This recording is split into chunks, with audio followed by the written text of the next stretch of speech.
Welcome, everybody. We are ready. It is another season of Iesf. I'm here with Neo. How are you doing, Neo? You look fresh. You look like you're good for some Counter-Strike today. Yeah, man, I'm ready. This should be interesting, right? This is, we're here kickstarting actually the streamed part of the circuit. Of course, there's been qualifiers, online calls being played, especially in some of the more kind of, I guess, heavier regions like Europe, for example, where we're starting to kind of decide what teams are making it through. Here in Africa, for us, in generally in kind of the Counter-Strike circuit, it's a little bit of an underrepresented scene, right? So not often you get to check in with kind of African Counter-Strike, maybe bar the RMRs where we get to see a couple of those teams compete against the Middle East as well. So for me, I'm looking forward to this. It should be fun. Not often I get to see African Counter-Strike, and being African myself, I'm all here for it. Yeah, I mean, this is it's such a rare treat. It really is, and it's cool. Like I've always thought. Obviously, back in the day when we used to call it global offensive, the meme was, well, is it really global? Like, why aren't we everywhere? Yeah. I think this is like a really great project to kind of push Counter-Strike everywhere and just try to get some local support for it. So I think the most exciting thing would be if we could pick up some talent from the region too, and like get a bit of a spotlight on people that we obviously are not going to know that much about, but we'll get a chance to do that today. So I'm pretty excited for it. I mean, first up we've got Algeria versus Egypt, so it's going to be potentially interesting to see how that plays out. You're obviously from you're way further from the south, so a little bit away from you. Africa is a big place, obviously. So yeah, it is. I've been to Nigeria and Egypt once though, so at the very least, I can say I've stepped foot in those lands. But yeah, coming into the quals, so we're here in the northern quals, so we have five teams looking for 4 spots. Nice and simple. We've got Algeria, Egypt, Ghana, Nigeria, and Tunisia. The top 4 will make it through. So basically, we only are saying goodbye to one, which generally, as qualifiers go, is pretty kind, in all fairness. And of course, going from that, then they'll be moving forward into the African Championships, which is going to be held in Casablanca, Morocco, on LAN, on stage, which is going to be pretty damn sick. Not often you get to go to a place like Casablanca, Morocco for an international Counter-Strike LAN, which is sick. And there's already a few teams locked in there. Of course, Morocco being the host, they're going to direct invite towards that tournament. Mauritius have made it through their qualifier, nice and simply. Namibia made it through theirs, and South Africa have made it through theirs as well. So all in all, not a bad little setup that we've got here. And of course, that's the 4 teams in the weightings, and the 4 teams here will basically summarize it, and that's it. Yeah, that's you've outlined the schedule. It's great. I love it. I'm excited about the Morocco finals as well. I think it's really it's interesting. Like there's always it's been a question for a long time. Like how do you sort of get esports up and running? And obviously a lot has been invested into the top of esports. But I always felt like, well, you have to make the grassroots level of it strong as well. Like the local scene has to exist. There have to be people from different regions and different, so like even at a small scale that come in. I just think that's super important. So yeah, whatever we can do to try and advance that. I think we're gonna invest into the future of Counter-Strike in that way. So I think it's pretty exciting. I definitely look forward to it. Yeah, and like you said, these are the African qualifiers, but obviously throughout the weeks and months coming up, we've got a lot more going on. Like it's gonna be truly worldwide. So yeah, we're not gonna be lacking any excitement. I don't think I'm trying to think. I think I've might have like had a pit stop landing in Egypt once, but I've never really truly been to Africa. Like I've never been. I mean, that's always a stupid thing to say anyway, but I've never been to any of the African countries. It's pretty cool, man. Like and actually been around there. So I've been missing out. But it's on my schedule. I want to go there. Yeah, exactly. I mean, I think Morocco. I've heard very good things. I've never been to Morocco specifically, so I've heard pretty cool things about that. So Casablanca as well. Also, kind of off the famous movie, a pretty cool place that you kind of want to at least tick off your box at some point. But like you said, there is a lot of Counter-Strike over the span of basically the next.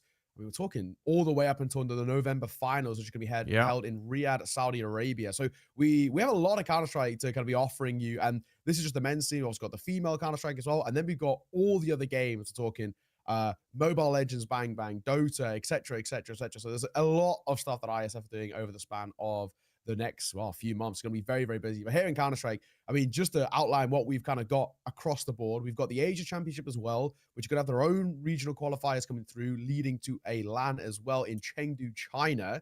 Pretty sick. Not often you get to see that. Of course, we had IM Chengdu earlier today, so we know it's a region that is very palpable to Counter-Strike, which is pretty damn sick. Then you got the Pan Esports Games, which is over in South America. That was online, but I think now it's just purely online, as South America and North America are going to have their quals too. Then we've got, of course, got the European quals, which are also going to be online as well. And, you know, we're going to get to a point where we have so many cool tournaments coming up over the span of, the next 3-4 months. And that's all just qualifiers trying to get towards the main event. This is our schedule for today. We've got Algeria taking on Egypt as our first game. And the second game to follow that is going to be Egypt taking on Nigeria. Now, if they are to win both of those games, Egypt automatic qualify. Oh, all right. So that's nice. Like they get to skip some part of it. They're right through. That's pretty sick. Something that really surprised me, which my experience last time with Iesf, because you and I were doing it in Yash, Yes. which was great fun. It's really interesting what it does when you're watching Counter-Strike from like a national perspective. Like you get to care about the game in a different way. And I think that's super valuable. I think that's something that's really underestimated. It's something that's been tried in the past, I think, to not quite the same level of success. As far as I'm aware, like ISF are basically working with all of the local Spain will have their own esports organization that's kind of like managing that. Like every country will have their representation. So it's actually building out like a real structure, right? Like as opposed to just saying, hey, random people of the Netherlands, why don't you guys send a team and we'll do something. Like it's building out like a real structure, which is important for the background, right? Like it's strengthening the countries, I think, in that sense, to actually manage and operate esports inside of the country. So it's kind of cool. I appreciate it, and I think I hope more people will enjoy watching this version of esports too. Like I think both can exist. Like it is obviously fun to watch the big organizations feel the best rosters they can, but I think it's also fun to get like a glimpse into what is it like to cheer for a country and care about that part. Yeah, I mean, it's one of those things as well. We see this in regular sports all the time where, for me as a football fan, I have Liverpool, they're my club, live and die for them. But then also, for England, right? I'll support them. The Euros are coming up in we're talking 6 days now until the Euro starts. So, you can have that beautiful mix of both. And this is the cool thing. And this is where we get to see a lot of those countries who actually do have a lot of national pride, a little bit patriotic, who come through and see them have really, really solid support. And actually, in all fairness, Africa is one of those regions which is very, very good in terms of having that national sport, having that pride coming through. Let's take a look through some of the teams, however, and we'll kickstart things over towards Algeria side, who actually coming in towards this, for my money, are actually one of the sides who potentially are even the favorites in this qualifier. They have a lot of decent talent coming from Algeria. We got Rizo, Dodi, Lambad Core. I think that is the best way to go about Lam, or either Lamdakor even, X-Nave and Nidahal. Yes, I've already got a favorite player on this one. So obviously this guy's like a Half-Life like fan. Lambda Core is gonna be for sure is gonna be like a map in Half-Life 1 somewhere, guarantee it. So like that's I would put money on the fact that this is it's an old school. So at least someone that at some point in his life must have played some Half-Life. It's too suspicious. Great names. Yeah, I mean, they're now representing a country, even if it's at, the early stage of the qualifier here. You just know it's going to make a big difference. And like you said, there's probably a lot of pride wrapped up into it. Obviously, on the Egypt side, we've got Bingo, FaZe, Alone, Wezo, and B2K. So, props to the players for picking names that are easy on the casters. It's an underrated thing, but as casters, we obviously love that, because that could be one of the brutal aspects sometimes when you get players you just have no idea about, and you're like, my god, this is going to be wild. But yeah, I mean, there's actually a common one which I was going to ask you, being a Danish man yourself. So you obviously know over from Ecstatic, now Gaming Gladiators, there's Kragan, which is what we would call it, but I've been told it's Crown. Yeah, how would you say that? You'd probably say something like, I think normally you would say Cowan, which is like it's such a there's no way I'm gonna get that one out myself. No, I'd say like definitely that. I think we've all settled on some version of like Kragan. I think that's absolutely fine. Let's not mess it up. Let's keep it like that. I also feel like if you're a player, right? Like if you're a player and you hear a caster mispronouncing your name, like you've got to move on that like on day one. Like if you want it fixed, do it on day one. Like don't wait a month or a year, or in Sipnick's case, like 5 years, and then come out and say like, oh, by the way, it's not actually Sipnick's, it's Sipex. It's like, well, that's too late, bro. Like, I'm sorry. Or like I know we had obviously Flames, who for a while everyone called Flames, and then one time Shoot. Harry and Hugo were commentating and said easy for Flamesy, and then he was like, oh, I like that actually. Let's call it Flamesy. Kept that for 2 months. I was like, nah, actually, no, I want Flames. Like, dude, like just make your mind up. Like, keep it Yeah, simple. So yeah, I'm with you, man. I appreciate having the simple names that are for us. Just a little doable. makes our life easier. Yeah, dude. When they're not confusing and when they're just easy to kind of roll off the tongue in this quick moments. Well, I'll tell you what. As an expert on none of these countries, I did bump into a crazy project that they're building in Egypt. I don't know if you've heard about this, but Go on, hit but me. but basically what they're trying to do is that so if you look at a map of Egypt, you can tell that obviously like all of the population and just I think a lot of the infrastructure of the country generally is coming down from like Alexandria and obviously to Cairo and like just following Yeah. the Nile down, right? Like that's where like a lot of the life of the country is. But the country is way larger than that, and I think one of the things they want to do is they want to try and actually build like essentially an artificial river from the ocean to basically like irrigate like a massive area of land so that they can kind of like Wow. build like it's I think just as like a fan of engineering and stuff like that, I just think it's such a cool idea to say, hey, listen, there's so much area inside, like we can make it super habitable if we do this. I don't know how feasible it is. I'm obviously not an expert, but I just remember reading that as like an Egyptian project that was out there. And I thought this is really cool. I hope they succeed with that because that would just be really fun. So yeah, little random thing. I'm sure if you Google something like Egypt and country irrigation or something, you get the right link for it. That's sick. That is pretty damn cool. Yeah. Kind of insane, these like feats of science that we get out in those regions, especially like I spent Christmas in Dubai, and they have a thing called seeding. I'm sure you've probably heard about it, Oh where yeah, they yeah. artificially make rain. Kind of insane.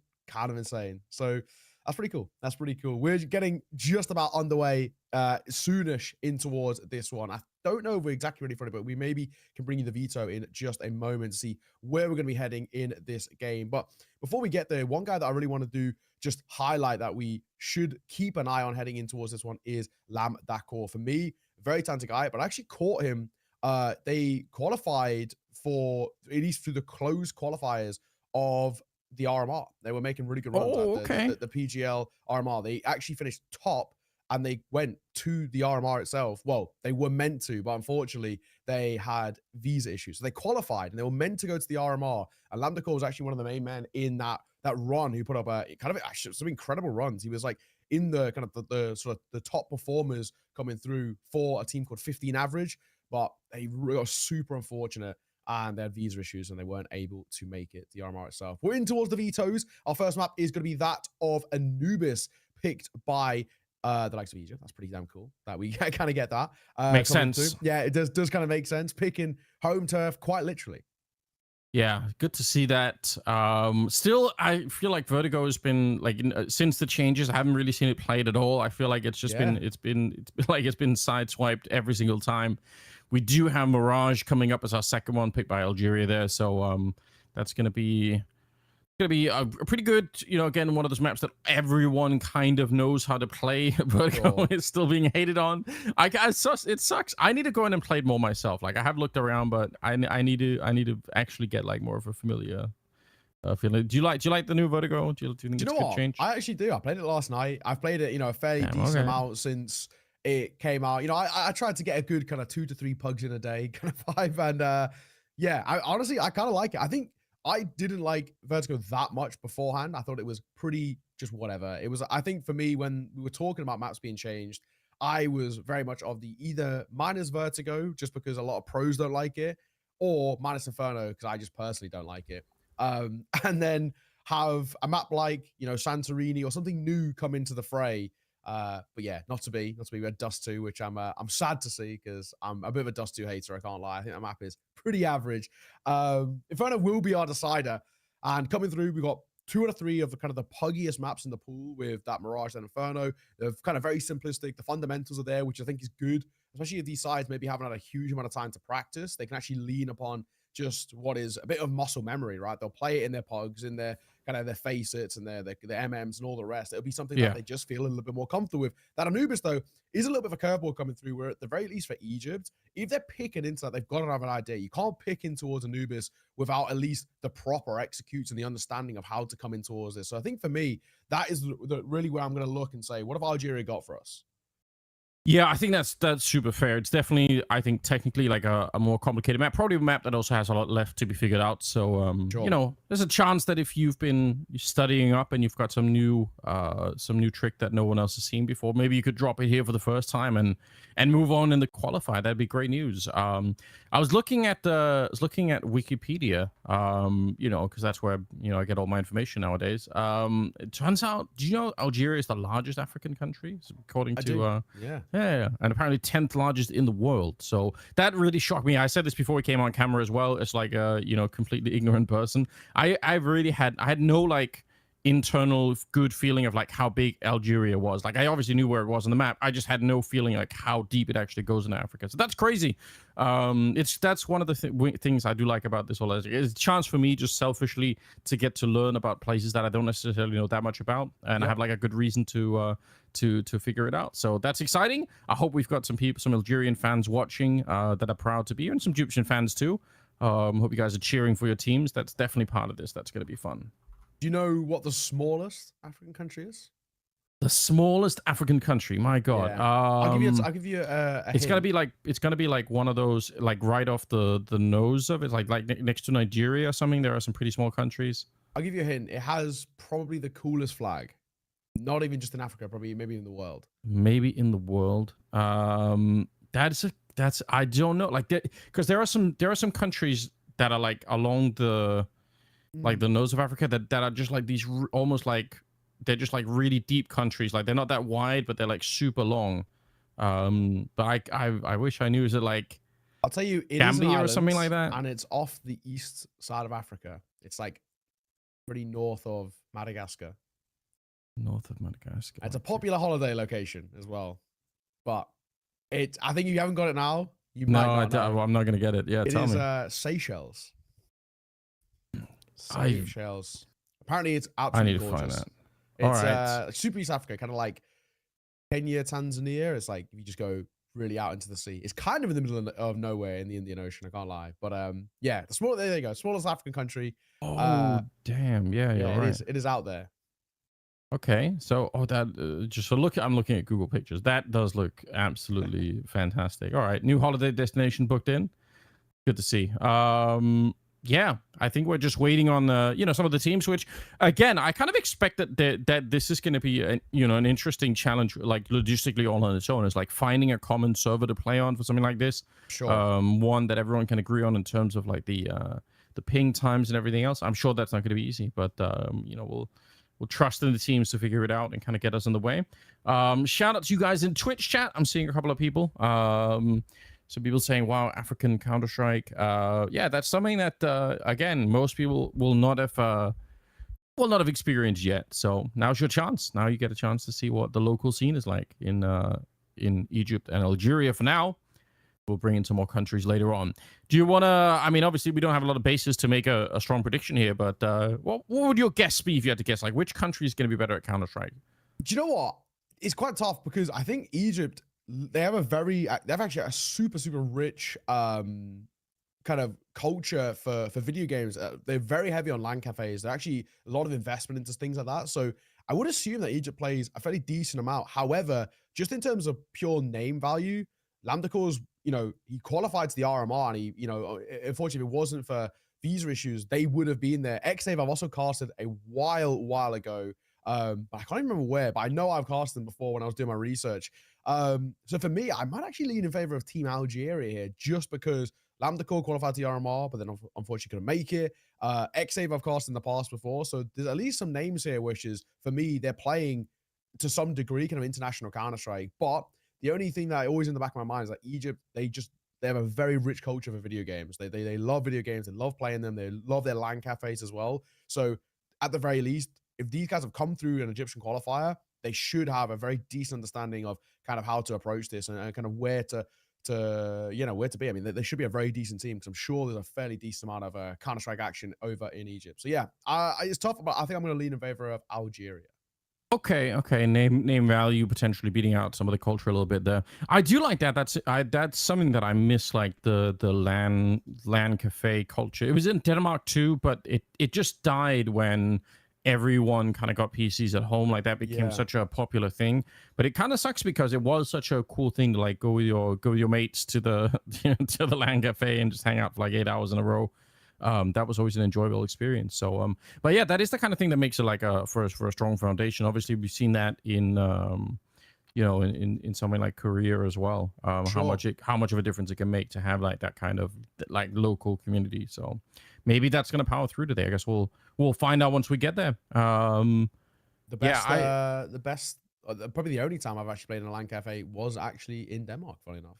Oh, really? Okay. In the Red Bull, like Copenhagen, I don't even know what you call it. Like, it's like a little LAN cafe. It's not little. It's pretty big. But it's like a big LAN cafe in the center of Copenhagen. All right. So it's still alive in there. It's still thriving. Nice. It's very fancy though. In all fairness, it's not like, you know, you think LAN cafe and you think small and quaint, but it's pretty swanky. They're not a big thing in the UK, sadly. We keep having LAN cafes open, they try, and then within a year they shut down. And we actually just seen like one of the more popular ones, or quote unquote more popular ones in the UK, just go under. So yeah, it's just not. It's a culture that never got going in the UK, sadly. But what is going is the Counter-Strike. We are ready to go. Egypt taking on Algeria. Hell yes. Our first streamed game here of the qualifiers for myself and Anders, so we are very, very much looking forward to this. Egypt, of course, they'll be starting on that CT side. Algeria starting on the T side. Anubis is where we kickstart things. I'm looking forward to this. They're flooding in towards mid. Yeah, they're not slowing this one down, are they? It's Lambda Core at the start of it, taking down Alone and Wesso to begin with. Just the dualies left in here. We're going to need a lot more headshots for this to work out. And oh my god, he's getting them. Bingo with 3 kills just like that. And the round is back on again. They're going to get the bomb planted, but at least it's winnable now for Egypt. There's a chance. Oh my. Lambda Core. 3 to his name already. First contact can be taken here. And as Rizo falls, now it's Lambda Core who's required an ace clutch in the 1v2. Smoke on towards the bomb. Good for the fight as well. Lambda Core gets his head ripped off by Fane, and it is Egypt to kickstart things. What a wild round of Counter-Strike to find things here. And actually that round, for me at least, for Egypt, is one off the back of Bingo getting 3. How he even gets more than 1 in that situation is wild. Great individual work with the Julies. Icing the fight brilliantly. And he takes them as they come. Really great work. That is so quick with the dualies. Yeah, they weren't even really necessarily that hesitant coming in on the T side, right? They were being pretty speedy, but it just wasn't enough. At least they got the bomb planted, so that'll help them out. We do have the Mac 10s coming out, and obviously the 1 AK there on Lambda Core, so he might be our player to watch. They've certainly given him the big weapon. Oh, and lushing right down. I like this aggression on the CT side. I think that's a nice way to take some control at the beginning. Same going to be caught, so will need Hal, but the Core gets 1 just for a second, but he's just swung upon by 2. Like a deer in headlights, just didn't know where to look. Matter moments, Rizo, unfortunately, left all alone. Egypt is looking like a 2-0 start, but not without at least a little bit of conflict on the tail end and maybe a little bit more money in the back pocket. Yeah, I mean, it all adds up, so try and see if you can get 1 more in there, even if he's kind of low on health.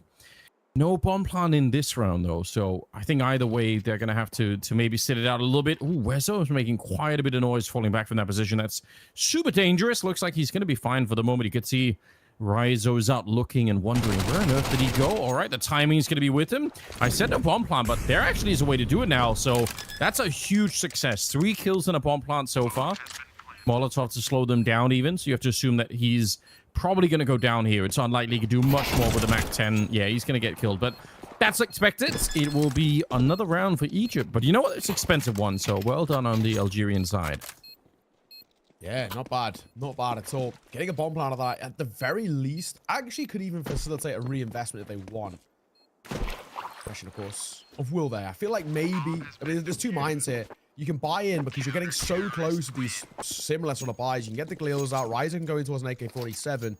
It's a feasible kind of conversation to have. Or do you half buy, kind of reset the economy here, and then buy back in towards the next? I'll have to take a look and see. But, you know, the man I highlighted, Lambda Core, he's actually looking pretty scary so far off the rip. I mean, he's been ripping a couple of heads. So Egypt have got to find a way to try and shut him down individually. It looks like they're going to hero AK this in the hands of Ryzo. And Donnie will pick himself up a scout. Okay, so they are investing a little bit. That's kind of interesting, even with the loss bonus.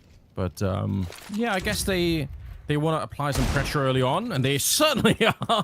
Lamp the core is back. You did highlight him at the beginning. Oh, he's just going to steal the M4. Nobody there to stop him. He's ready for another fight, and that's an M4 on the... Or, sorry, no, that's an MP9 on the other side. So you maybe want to be a little bit careful with that one. Yeah, you could see he wants to do something here, Westo, but he also realizes it's really risky. All right, so we've definitely got one player on the server who's, like, stealing all the eyes right now. That's pretty sick. It's a good story, right? So also, that's a really nice peek, taking down Bingo. He kind of recognized that tiny little gap on the CT side there. And alone, well, that's exactly what he is in the middle at the moment. And he might be in some trouble here. He will take a kill. B2K taking down Ryzo as well. And suddenly we're in a 2-on-3, but how much more can he get done? Yeah, he's been discovered. He knows exactly where he is. Alone. He's going to come over towards Carpet, and he will do a decent chunk of damage, but he will get his kill towards X-Nate. Double stack as they swing in through. Need Hal gonna get one, and he just about gets out of dodge as well. Oh. Now 1v2. They know where B2K is, so this is a doable situation. The question is, do they plant here? Yeah, they will. Or I was gonna say, do they go for that full rotate and wrap all the way around? They're gonna plant, and that's a tough retake. But the advantage is he has HP and he has a kit, a bit of util as well. Molotov in towards heaven. One playing back donut. Just waiting for the swing. He's making a lot of noise. Should be able to 3-2-1 this, and Lambda Core going to see it off as well. Continues his triumphant run as he gets yet another kill to his name. 7-2 he started this game, and Algeria will find their first round. Yeah, that is really, really dominant. And again, because they did so much damage in some of these earlier rounds, there's going to be a wacky round coming out, I think, from the Egyptian side at the moment here. We've got 3 MP9s, some pistols being added to it, but it's not going to be much more than that. Great fights, really, I think, for the T side here. Obviously, with the bomb almost not making it to the bomb site, that could have been really awkward, but, you know, they got the job done at the end. So the early force-ups, the early buys coming out from Algeria are going to be pretty much paying off at the moment. AKs are coming out now for the T side. So now they're going to be in a really great position. We'll see if... It feels like they have, even if they lost the early couple of rounds here, it feels like they're well in control, Algeria, for the minute. Yeah, that's true. Making a move here. Ex-Navy wants to try and start things off. It's Eagle on the other side as Bingo. He's posted. Hal. Going dry here, not to put their way around, but he will find Bingo's head. Nice shot. He comes over. I think they're just going to respect that. If you're Egypt, do you want to overfight here against the AKs? I don't think so, as Hal will get it yet another. What a find for him. Backside.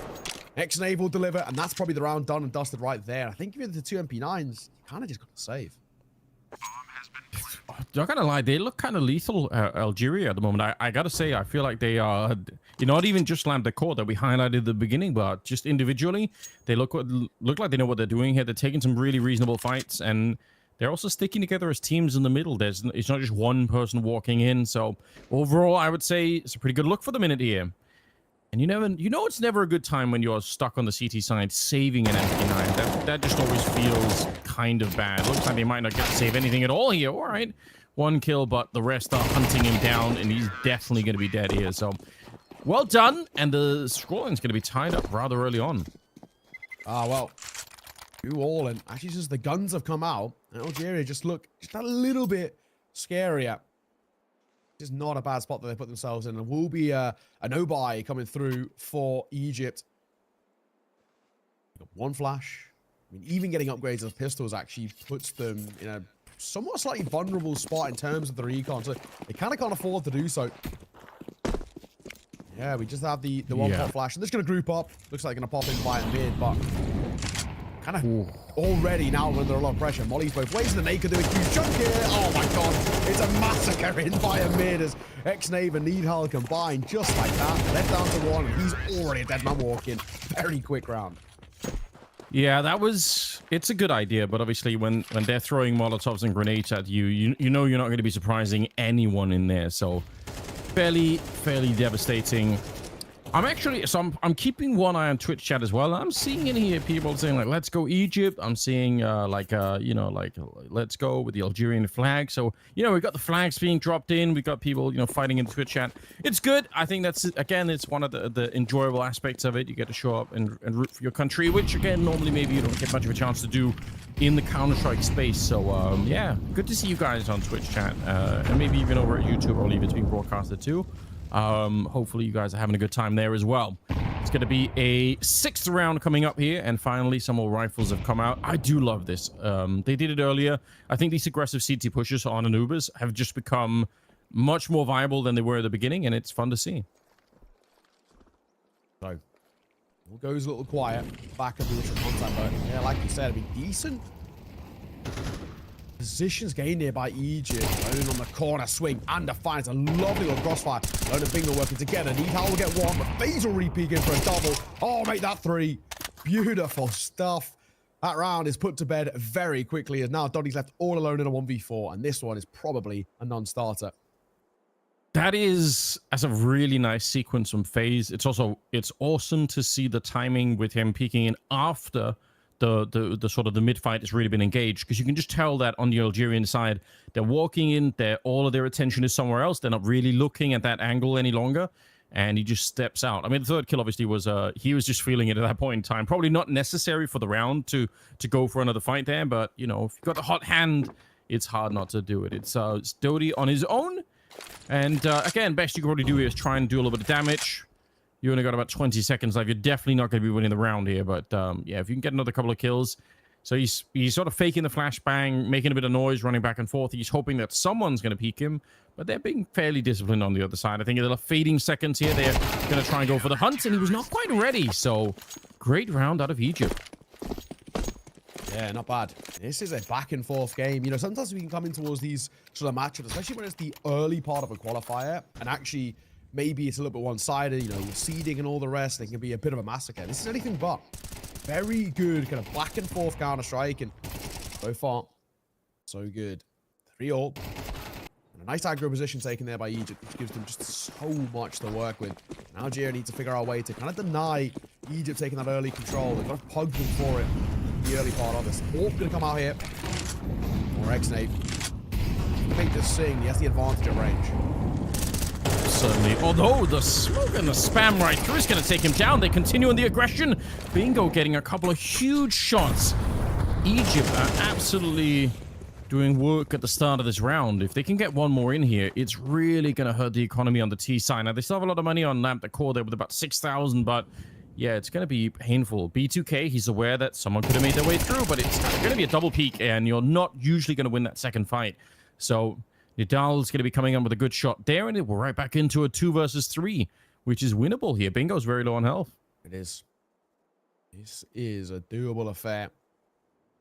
Nidal gonna move, and he will find FaZe. That's massive. Now it's a 2 versus 2. And how low Bingo is, this round's absolutely on.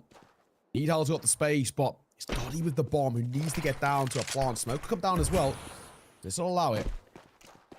One comes through with just under a minute on the clock to work with. Now onto the retake of Egypt, and we look towards it. Pop flashing via main. And they're going to play a nice passive position via heaven. One going to hold for that rotate coming through. And they're sticking together here, Algeria, which I don't hate. Hoping that they can kind of utilize this in their favor. It's a contact play for Egypt. They've got one flash. They've got a kit. So it's not exactly out of the realm as a possibility, but they've got to be crisp here. Of how low Bingo is, there's no room for error. Looks like Bingo's going to be first contact. Swing corner. Down goes Bingo. He will take a dink for it. Doddy gets caught here by alone. Another tap on towards the bomb, but it's not a stick as Nidal just buys his time. Swing and a find. And it will be Algeria converting the post-plant. These rounds are close. Yeah, that's a lot of action to start this game with. I've got to say, I thought it was looking a little bit more one-sided at one point here, but good to see different players really getting into the mix of things here. Alone. Yeah, just didn't quite have the time to play around with it. Didn't have the smoke to put on the bomb either. So, we're in a 4-3 with Algeria taking a slight lead. But I think more importantly, the economics are on their side. So Egypt, they're going to have to sit it out with just some pistols upgraded, which is going to be fine. Hopefully they could do a little bit of damage at the very least with some of the deagles that they've got in the round. They didn't really make it happen earlier with the flashbang and the attempt in the middle. They kind of got shut down. Well, it looks like they are checking out the A-bomb side. They might find an empty A-bomb side right off the bat here. I think it's Lambda Core out there doing some research. Corner, XM need how on a piece. The deagle. He's trying to keep things a little fresh, but on the reload should be caught. And speaking of a reload, Needhell forced into one, and that cost him his life. But Johnny catches Bingo picking up an AK. I mean, what is happening? Back and forth here, but alone, low HP. Now that he's got an AK, it's technically possible. He's also got the bomb as well. Yeah, it's doable. Alone. Just a little bit far away, but the fact that the bomb is down in the middle, I mean, there's a way you can screw this up for sure. They're waiting quite patiently. I understand why, if you're on the Algerian side here, you don't want to make a big mistake. You don't want to walk into the one player that's still left. Even if he's low on health, again, all he needs is a bit of timing. He certainly heard Rizo in the middle, but not quite sure where to go with it. All right, he's too far away to hit the drop down, but he still might be picking the right bomb side. They might walk right into him here now. That's an interesting line to take, but yeah, they're going to be walking around the corner. Rizo surely dead, and now the game is back on again here. 17 seconds left. They've got to commit. They have to fight. Oh my god, Alone's going to win it. That's a 1v2 converted with 4 points of HP. And a crisp couple of taps at the tail end. Oh my god, this game continues to deliver back and forth. We are on for something. That is a masterful round taken by Egypt. And Alone, individual brilliance. Take a bow. On a pretty decent game as well. 9 kills for him. Yeah, this is sick. That's quite something, right? Like, you put yourself in a position like that, you know that you have to just be able to hit that headshot when Lambda Core comes around the corner. There's no long fight happening. It's just straight headshot or you're going to be dead. So, impressive work. And it'll tie up the game once again. They absolutely needed that round. Now they're into a double AWP setup on the CT side. Not something we see that often on Anubis, but we'll see how it works out for them. Yeah, they've got at least something to work with here. Sort of a feasible buy for Algeria, but a lot of onus on the double AKs here. Needhell and Lambda Core. Got to really get active. 1 minute 10 on the clock, and just saying, B2K can get very active out via main, so they got a lot of information. He'll continue wrapping through. However, he now needs a double. Back alone, going to get a double though, which is huge. And they might not expect B2K out via mine. He can probably deny the plant here, and he will. Huge. Ooh. Yeah, what a position to find yourself in. And now they want to plant on the other side, but they're just so wrapped up on here. They're boxed into the bomb side. They're going to get the bomb planted, but I don't think there's any good way out. It's Wesso showing up and taking care of business. I think either way, yeah, once they lost that fight at main with B2K coming in, just denying the first bomb plant, the round was probably always going to be over there. So, wow, no one's getting away with much here. Like, they're just trading rounds back and forth. It's one of those Counter-Strike games where that happens. So, Egypt are going to be at a 1-round lead now, but we'll see for how long. Yeah, this game, he is going back and forth. And at least we get an even one here to kickstart our day. Not bad. 5-4. Bomb plant is, you know, it's okay in terms of, yes, Algeria can maybe work with this a little bit, but they can't overly invest. Not enough because they haven't built up the loss bonus. Can't really afford to force. 2 Tech 9s. 1 Mac 10. And a bit of hope and prayer, in all honesty. Once again, Algeria, they'd love a bomb plant here, but I think anything more feels pretty much out of the realms of possibility. Yeah, it's been a while since we've seen some really good Tech 9 rushes. Obviously, at one point, mainstay of the Counter-Strike space, but I feel like nowadays, it's just a lot harder to make them work. But they're still great pistols. I just don't, you know, you don't see the 4 or 5 man Tech 9 buy-up with the rush down. I miss it. They were crazy rounds to cast, so it wouldn't be sad if they made a bit of a return. They're close to it. Like, all they need is like maybe a good smoke to set it up. They're going to be throwing that in right now, and Alone just holding the corner. Nicely done though. The Mac 10, the 1 Mac 10 on the other side is taken down Alone, and now the pressure is on for B2K as he's in the back of the bomb site here. Just stay alive, wait until the teammates show up. All right, it's a little bit sketchy to begin with, and he does get traded. AWP now retaking with a double ult. It could be kind of wacky. You don't really know if it's going to be working out. Oh, bomb. going to go down here. Molotov onto his back plat. Doesn't do anything. Waiting for the chance to swing out here. Wes has got to lead the charge, so he's got to get Nidal. It's a little delayed with spray, but going to get the kill nonetheless. Nidal, 1v2. Spots both now, and he knows. Double AWP, though. The retake is not easy, but Bingo will see it off. Egypt, risky double AWP retake, but it does work. They hit their shot, and nice and simply, that'll be Egypt. Guaranteed at the bare minimum a tied game at the 10.5, which is really good to see on the T-side of Anubis, considering we kind of regard this as probably the most T-sided map in the pool. Yeah, that's definitely true. Like if you analyze it through that lens, and I think it's worth doing. Yeah, they're doing a fine job right now. You're right though. Retaking double AWP, super risky. He did only have 9 bullets at the end, didn't get a chance to reload, so probably hard anyway for Nidal to do too much. But good job. 6-4. They did allow for the bomb to go down, so there's going to be a little bit more money to work with on the Algerian side. But yeah, there's finally a real lead building here for the Egyptian side, so they're going to have some more money to work with. A couple of rounds ahead. Can't really complain too much. Yeah, nope, off the back of a pause, we head on the way in towards what is pretty important round for Algeria. Lose this one here, and not only, you know, we're talking about Egypt doing pretty well, guaranteeing at the bare minimum a tied game, but this could spiral very rapidly from being, you know, a 6-4 where there's still room to work with for Algeria to actually quite rapidly going towards 8. You lose this, you don't get a bomb on. Algeria don't have a buy, or they're going to struggle to buy in towards the last. They maybe, you know, Galil's, Mac 10s, that sort of a vibe. Not an easy spot they put themselves in, so weird enough, from what we've seen thus far this game, this is actually the most important round for Algeria. Lose this, and they're in a lot of trouble. Yeah, this could easily be the pivotal round, you're right.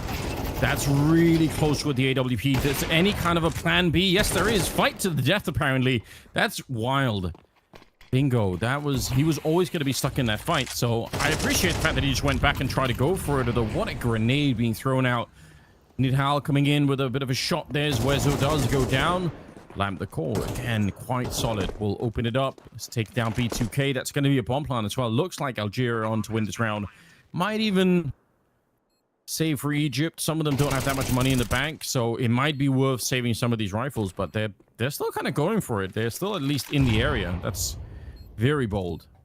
Yeah, trying to find a bit of an opener. Molotov going to come over towards main. Who'd give them a room? Oh, air burst. That's unfortunate. If it made it over, there was maybe a world swing on the corner. Lamb, the core should have been dead, but he's not. How he's got away with that, I do not know. Nice shot from FaZe. The fact that he's sticking around is bold because he will fall. That actually will mean an AWP saved over for Algeria, which they'll take. The most important round thus far, like we said, 1 out, AWP saved is huge. And it will mean that, at the very least, Algeria have given themselves scope to work with in towards the final round of the half. But 6-5, a very good game of Counter-Strike thus far. Yeah, I'm starting to feel like putting pressure on the A-bomb side is the way to go. I feel like they're able to catch some of those A anchors out a little bit more. Especially with Lambda Core just kind of sneaking in, like doing some entry work over on that side. That seems to be a pretty viable choice at the moment. It's B2K started to push out. Deep grenade. It lands on 2 more players, although they're getting a lot back in return. Rizo landing a shot. There's still a 3rd player at the bomb side. I think they know as well, so they should be able to read what the setup is like. Although they do walk Lambda Core straight into the AWP. FaZe on that side waiting. So I think he was trying to do the same thing he's been doing all along, which is like sneak onto the A-bomb site. Oh, Nidal, this is surely going to be a kill. Yeah, easy enough flick to take down FaZe. Yeah, love it. Nice little flick up there. You're not going to say no. Bingo. This is risky. Oh my god, that's such a risky peek, and it works brilliantly. Rizo gets his head ripped off. The 2-tap Tony. Beautiful stuff. Yeah. Now, Xnave and Nidal, I mean, they're actually gone from what felt like a very strong position to actually, they have no information on what the setup's looking like for the CT side, and look a little flustered. Yeah, they need to connect somehow. Gotta say, I mean, Nidal over on that side he's actually faking it. They're walking right into it. This is a bit of a disaster. That means the bomb is going to be alone. At least there wasn't the bomb being found here, but still, yeah, Xnave, he's just going to have to run for it now. 30 seconds left. Hope that no one is in dark to hear him, because that would kind of spoil his plans. But you know what? He's actually going to get the bomb planted. Oh, if they walk to the A-bomb side now. Oh, okay. Are they going to go back and check? Yeah, good job on Bingo to absolutely make sure. You can tell they almost walked A, and they would have probably lost the round behind it. But nice shot, well done. And that's going to finish the first half with Egypt with a 7-5 lead here. So 2-round lead overall. That's pretty good. I mean, you'll take that on the CT side. Yeah, has to be said, not a bad game at Counter-Strike thus far. A couple of individuals really making a name for themselves early. Over towards Egypt, you got Bingo, you got Alone with 15 and 14 kills respectively. On the other side for Algeria, Etal 16, Lamdakor, who's actually started really well, but he did cool off. He was 7-2 at one point, finishing the half with 10.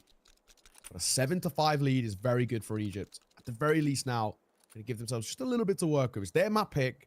They've got that advantage. They've had a pistol here. They're going to put a lot of confidence in their stride. If Algeria find it, however, game absolutely back on. They found a pistol here, more or less would allow them a very confident run towards tying this up 7 apiece. And before you know it, absolutely anybody's game. Yeah, you're right.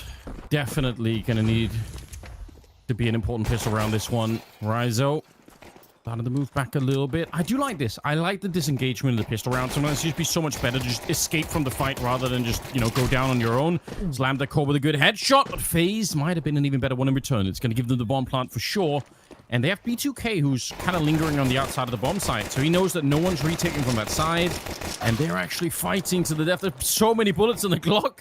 Dodie trying to see if he can make his way out. And he will get the headshot coming back on FaZe. That's pretty good. But remember, that bomb is planted rather quickly. And they're running out of time here on the CT side. Running out of players as well. Wezo with a beautiful round here. 3 kills to his name. Not bad. Not bad at all. 8-5. And that's a huge round to be taken for Egypt. And I think if you're Algeria here, you've got a bit of a tough decision. Do you force him towards this and try and answer back? Which I'm not a huge fan of personally. I think the way to go about this, low buy here, the guns out, and that's where the rounds are being competitive. And you kind of have to reluctantly gift the lead to Egypt. That's what they're going to do. A little bit of an investment with the upgraded pistols, but nothing too drastic. And it will be Egypt probably getting a 9th here, which is it's a pretty healthy lead. Probably the healthiest lead we've seen basically all game. Yeah, it's looking really, really good at the moment. And noticing that there are some people in Twitch chat as well who are saying like Bingo is carrying the game at the moment. So, you know, I don't know if that's like a, you know, it's hard to say who they're a fan of, but let's presume that they are a fan of Bingo. Like they're onto something. He's doing really well at the moment. 16-9. I don't know if he's carrying the game alone, because funnily enough, Alone is also doing quite well with 14-11 there. But yeah, I don't know, like Bingo, the unlikely hero at the moment for the Egyptian side. That's pretty cool. 3-round lead, and now they're up against the Eagles, and they should be able to do some work in this round. It's B2K coming up with a kill on X-Nave, and they get a bit of a sense that it's the second player on the bomb side. Might not expect a third, though, so that could be a bit of a nasty surprise if they don't check the bomb side. True. Hello. Dropping in towards main. Trying to set a ruse here to drag over any rotation, but it's not happening. I mean, for Algeria, you've got to gamble here, and the gamble so far, I'm going to say looked correct, but that was until Alone pushed all the way through sight. Good kind of mid-round adjustment there from Egypt. They're going to pull away. And yeah, Alone going to continue wrapping all the way in the back lines. He might even be able to catch people in transition too, which is huge. So money in the bank could be good here for the Mac 10. Algeria do get over, but not in time to stop the crossing towards the site or stop, you know, momentarily this bomb plant going down. Here's that Mac 10 getting active. 1 kill to his name. That's money in the back pocket anymore for anymore is good. Oh, and he's farming cash. Great little kill bonus coming through for a load. And he basically single-handedly wins that round. Drops a nade in towards main. And here's no response. Nobody runs away. Nobody fights him. And then he gets just a little curious, a little inquisitive. Looks on towards the side. Nothing shows up. He realizes, lads, there's no one here. Rotate over. Let's go. That's such a great way to win a round. Like, you don't risk that much.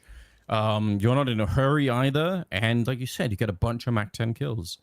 You can even carry on over into this round, because as far as I can tell, there's at least 2 players there without any helmets on. So X-Nave and Dodie are not going to have any real helmets to work with. So the Mac 10 can even do even more work. Oh, we did have a player drop, it seems. So at least it's at the start of the round, which is always good news. It means they should be able to reset everything. But yeah, this is a big question coming into it. Like, you know, is it possible to find a server that's going to be comfortable for everyone? Maybe B2K running into, you know, a little bit of an internet problem. It'll happen. I expected it. I'm surprised there hasn't been more of it.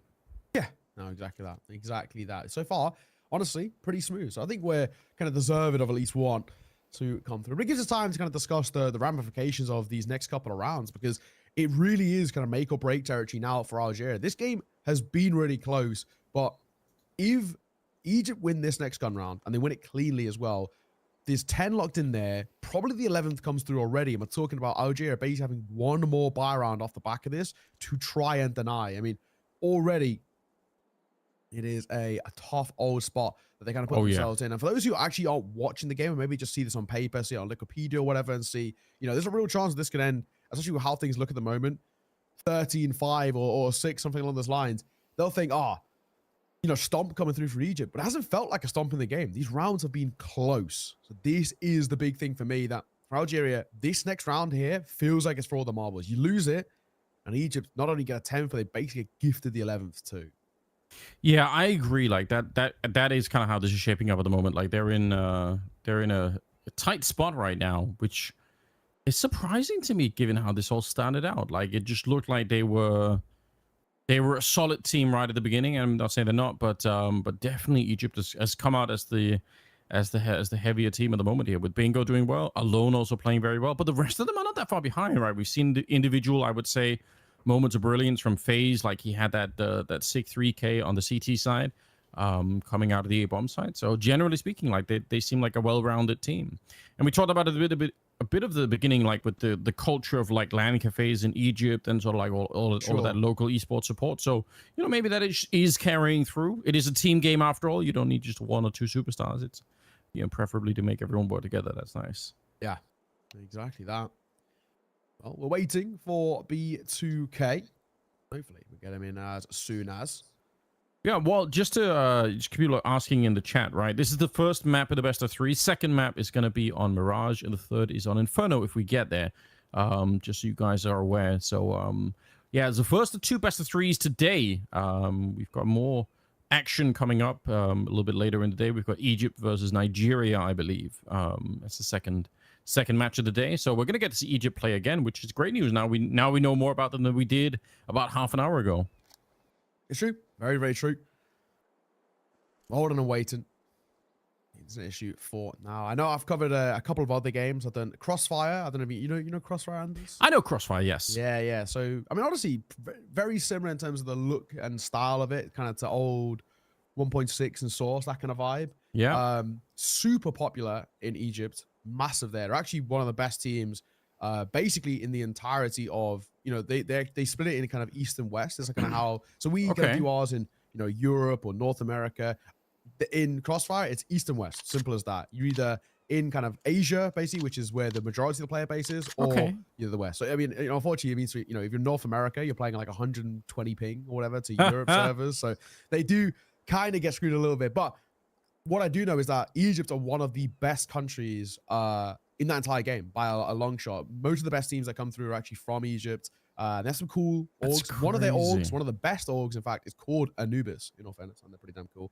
But yeah, it's one of those where Egypt are really popular. I got a chance to speak to them, and they were saying it's because of 2 reasons in particular: A, massive LAN cafe culture, and B, being these days their PCs actually struggle to run Counter-Strike, some of those PCs. So Crossfire is just a little bit easier on the hardware, which is why a lot of people kind of lent in towards that. We do have B2K back in though, which is good. Great, good job. That's surprising. I always thought of Crossfire as being like a very Asian-centric game. Like that's just like what I remember people saying. Like people, because there's a big discussion at the start of like CS:GO. People say like, "Oh, you're never gonna get like Counter-Strike anywhere because people are playing Crossfire instead in that part of the world." So I always thought like, well, doesn't it just mean they like FPS games? But you're right. Like the hardware issue is definitely very real. Most people I think are struggling to run CS2 in a reasonable fashion. So hopefully we can upgrade that over time. That'd be sick to if people love FPS games, they can be converted from one FPS to another. That's how I think about it. True. So get them all to play Counter-Strike, but maybe not right now. 9-5 is the scoreline. Shout out to B2K for fixing the issues rather quickly. We do appreciate that. And we are off to the races once again. Egypt in a leading position. They're on the more favorite side now. They seem to be playing a little bit better than Algeria for the minute. The pressure is on. Well, let's take a look and see. We've already built up about kind of the narrative of this round. It is very much in that make or break territory for Algeria. Lose this and they're in a lot of trouble. XA going to get active here, pop around the corner. The Molotov, they can actually get out in front of this. At the very least, they're taking good control and with very little downside to it. They're not going to overextend. They're going to stick around for a little bit, show some presence, and then fall back. Yeah, I don't mind that. I mean, it puts the T's on edge. You can kind of tell that what it's doing at the moment is wasting a lot of their time, where they're just kind of like, they're sat outside of the B bomb site. They're not quite sure how many CTs are pushed up, if any. We can obviously tell on the minimap that they've already fallen back into the bomb site. So right now it's just running the clock down, which is kind of half the thing you're trying to do on the CT side anyway. So yeah, keep it up.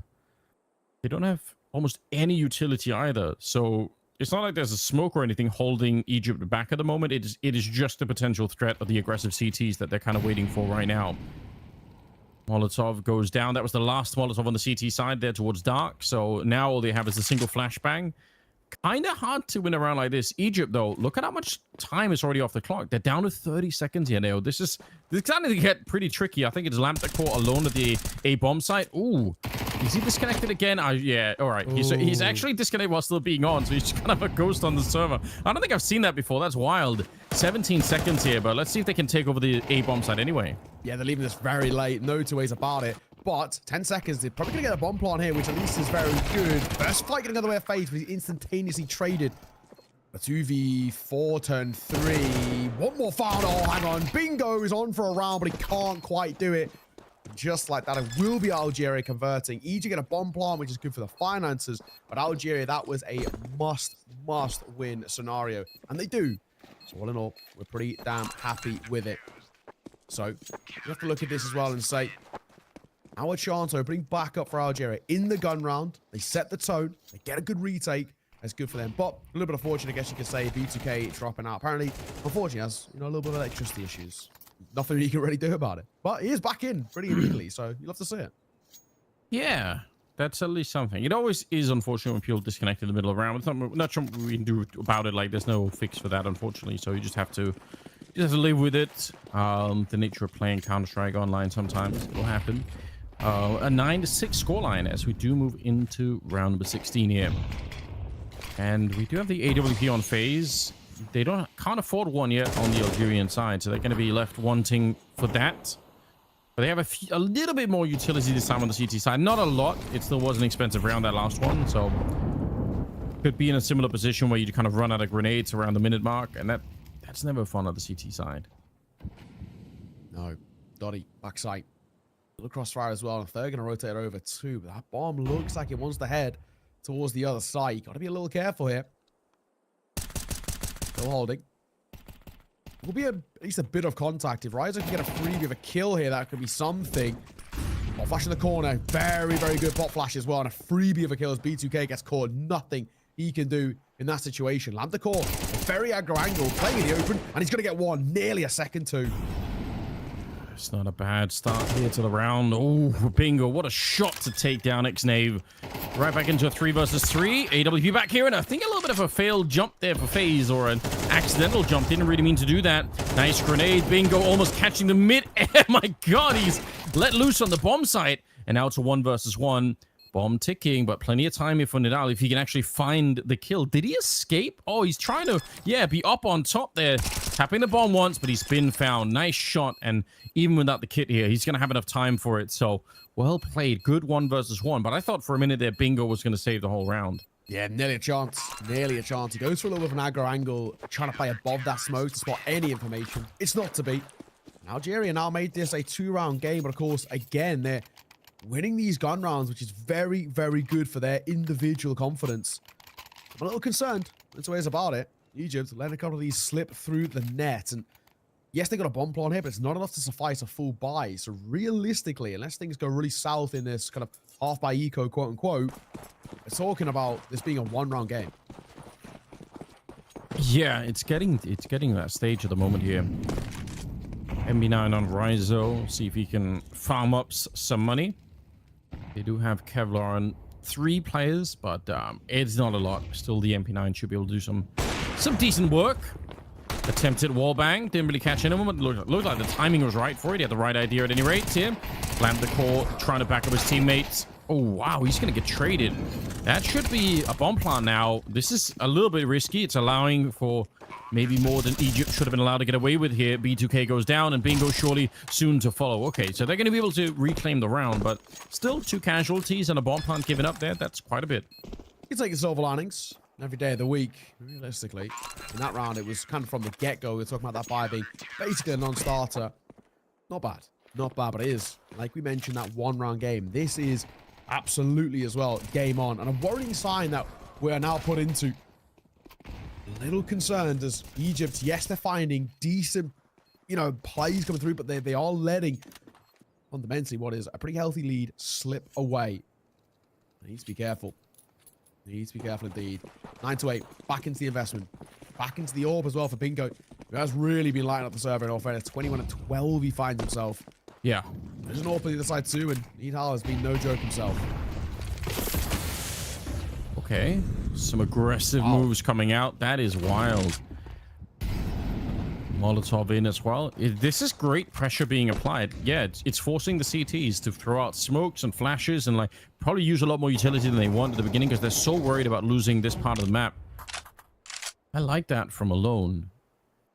And if you're playing as well as Alone and Bingo are at the moment, you kind of need to have that presence on the map, especially early in the rounds. Make that difference, get onto some of these parts of the maps and put a little bit of pressure on the opponents. That's exactly what you're looking for.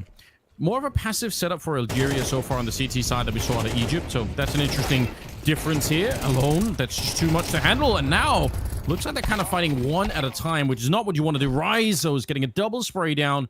And it leaves one player left on the Egyptian side as Algeria are looking to tie up the game, make it a 9-9. That was, I think, not as coordinated out of Egypt as you would have wanted to see. They kind of ended up walking in one by one.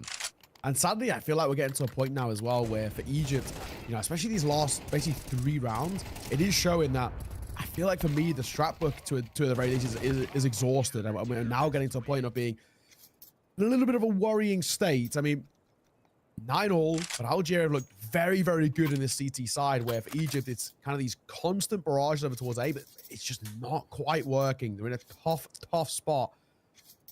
And I am at least a little bit concerned now. Yeah, it's tough.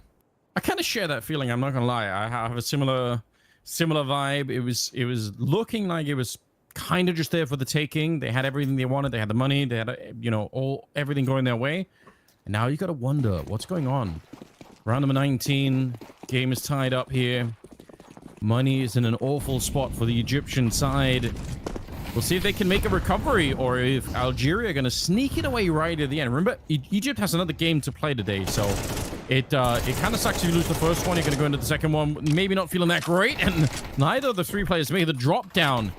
Nidal's ready for more. Oh my god, B2K coming in, running wild with the Tech 9. I was going to say he was on for the ace there on the CT side, but now dead instead. Rizzo is a good position, and he'll get the double, and they will save the round anyway. So a 1-round lead for Algeria, but that could have almost gone completely wrong. Yeah, true. That really was a little bit dicey. Could have gone south very quickly, diving in there, but need help. Individually, good work from him in terms of getting the initial kind of 3 kills, one by one. If they drop, he plucks them out, and that just gives them at least a man advantage where they can utilize the trade game. 10-9.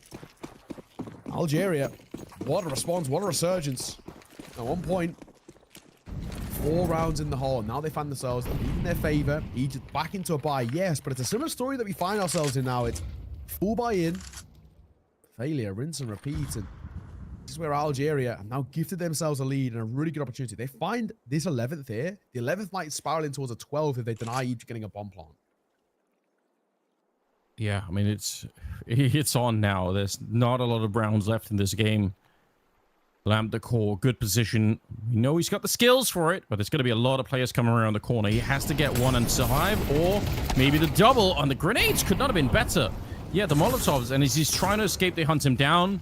This is brilliant work. Egypt showing a lot right here. That's That's a hard timing to get right. If you peek too early when the Molotov's thrown, you're going to die to the EWP. And if it's too late, then you're going to allow him to escape and reposition inside the bomb site. So expertly played.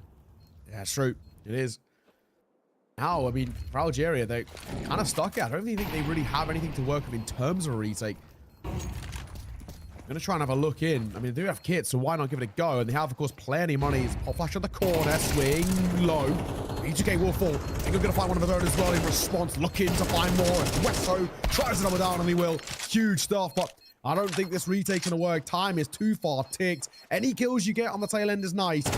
Keep the round 2 will be huge, but it's not to be. FaZe will find the last. Nihal gets caught. He survives too, so 10-all Egypt, the first time in a long time, are finally gonna get a T-side round on the board. Yeah, that was a daring attempt at a retake. Again, maybe wanted to close the game a little bit earlier than he needed to. It's risky. It's cost them a lot here. And like you pointed out, there was just so little time at the end. I don't think there was any way to probably win that round. So tied up again, 10-10. Wow. And the whole game has been like this. They've just been trying. I think a 2-round lead is like the most that we've had so far. And then they tie up the game once again. So it's I like it. It's competitive. And again, this is the qualifier, right? We're trying to find the best countries to play further on into the tournament here at Iesf. So it's good to see that they're battling it out for the for the potential land spot there in Casablanca. That's going to be really interesting. I want to see. I mean, at least we're getting a competition as well, like a really good competition in this opening map. It's back and forth. There's very, very good understanding of kind of where the weaknesses are in each other's side, and super fun, man. This is sick.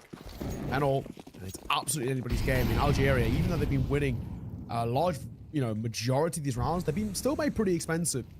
And in doing so, means they have a double MP9 to work with and a FAMAS in this round, so not exactly the most conclusive of buys. We're trying to stick up close here. MP9 going to hop back on the corner. That is a beautiful pot flash from Nidal. And B2K will be caught. Do they expect the second and the third? The answer is yes, as they fight and they find. Dolly doubles down. Doesn't really get any better than that, does it? Even the anticipation of the third T trying to rotate in. And the flashbang to begin with, like you pointed out, right? In his eyes, just couldn't see a single thing. Bingo and Wezo now left 2 versus 3 here. And a little bit of a slide out. Wezo's going to be down to lamp the core. It's just Bingo left. He's been playing very well. If they keep challenging him, he might just keep knocking him down. Don't give him the chance to win 4 best, like 1 versus 1 here. It's not going to be worth it. Just play as a team. He doesn't have a lot of a chance here, and he's going to get sprayed down eventually. All right, good coordination at the end. This Algeria will take 1 more step towards victory. Yeah, and that is a big round to be taken. I mean, at least for Egypt, they have the remnants of funds to work with, so they can reinvest in, no issues. But even still, it's a really good round. Algeria coming in, double MP9 and a FAMAS, and then making that work and stick brilliantly. Dolly's 2 kills are so important to kickstart that round, but it's just a really good kind of re-aggress from Algeria. They've seen Egypt be quite aggressive themselves. So they go for a really big, influential kind of inflammation play. It works. And look at the knock-on effect. Egypt, now they come in with a little bit of a shaky one. Double Galil, Mach 10, Tech 9 has to be brought in towards this round. It's a tough old spot. Kind of put themselves in. If they lose this, they could be really in trouble. Not only would that be, Algeria finding map point, also on top of that, it's them having basically no money into potentially what could be the last round. Yeah, this is a devastating position to find yourselves in, and right now they're being very, very careful on the Egyptian side. You can just tell that they are far back on the map. Some good Molotovs into the middle, but they're not going to be catching Nidal in here. He's in the area, but he's already fallen back. They're still using a lot of their grenades really early on the Algerian side, so they don't have many left. Good flash, though, to set it up, and it's actually a team kill, but they will get the kill in return. Questionable spray here from Rizo, but he is going to get at least the 1 kill before he's traded out, so bomb should be planted. It's a 1-man lead, and the bomb, yeah, there we go. B2K able to take care of business, but they're still very locked in here. An easy kill for Dodi, and I think B2K, surely there's not much you can do in this one. Completely sandwiched in. Oh, and a flashbang on top as well. He's so dead. That's 12 on the side of Algeria. Yeah, and I mean, there is the one silver lining of saying a bomb plant is going to give you just a little bit more finances to work with for Egypt. True. But they are in a tough spot. There's no 2 ways about it. Buy in, true, but it's Algeria who have looked like the better side on this second half. I mean, the retakes have been pretty successful. It's the early fights that have been going very well for them as well. And tough spot now for the Aegis to put themselves in. And, you know, you hate to say it, but to a degree, they've sort of looked like a little bit of a one-trick pony where they only want to hit that one side. They don't want to test at all over towards B. It's only A hits constantly. B has been a bit of a weakness for them, and haven't really felt all too favored with it. But Algeria is still showing a lot of that B presence early. For me, I would be making adjustments, showing, you know, maybe 2 out via mid with quick rotations and 2 over towards A. But no, they're still sticking with like a 3B hold, which is pretty standard. Early fight for Lab the Core is good. Yeah, he's going to keep going forward. He didn't even bother to reload. That is wildly aggressive. Probably not necessary, but, well, they're going to kill anyway. So 4 versus 3 at the start of the round here. Yeah, you're right. That heavy presence on the B bomb site. I mean, I guess if Egypt don't figure it out and don't adjust accordingly, then maybe you're fine to keep doing it. But it does leave some of the rest of the map a little bit weaker. They still want to be pushing out. This is so crazy. Grenading themselves to a smoke to try and get some information, but you know what? They haven't seen anyone out there, so now they can start to rotate accordingly. They're moving X-Naven in the middle. Still got Nihal alone over at the A-bomb side. Yeah, you're only quiet here, but in a 3v4, tough old spot. X-Nave, right idea. He's holding for the cross. He might get a swing on timing, and he will, but he gets head ripped off his shoulders. B2K gonna find his, and they're trying to wrap it on towards Ryzo. Don't stick around for the fight, my friend. Just fall away. Give them that space, and he will. Just look who's here, ready to meet them and greet them. Dotty on the backside. Swing at a 5-for-1. No trade. Bomb. Might actually go down here. Might go down. No, it won't. Swing. And a find, and that's going to be Algeria. Seeing off map number 1. Stealing away Egypt's pick. 13-10. That is such a high risk play for Dottie at the back of the side there. He could have easily baited his teammate out and just died for nothing, and it would have been a disaster. But you know what? Well played at the end of the day. Got the job done. Everyone's kind of happy with it. That is well played. So we have a winner for the first map. It's Algeria to pick it up. That's pretty damn cool. What a close game it was to begin with on Anubis. I'm surprised. Yeah, absolutely. Absolutely. And of course, we still have potential of a bit of a long series ahead of us. Of course, next map coming through is Mirage, picked by Algeria. So we'll have to see whether they can respond in kind. But for now, we're going to throw this one to a little break. When we are back, map number 2, be on your screens.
Welcome to the Iesf World Esports Championship 2024 Roadmap.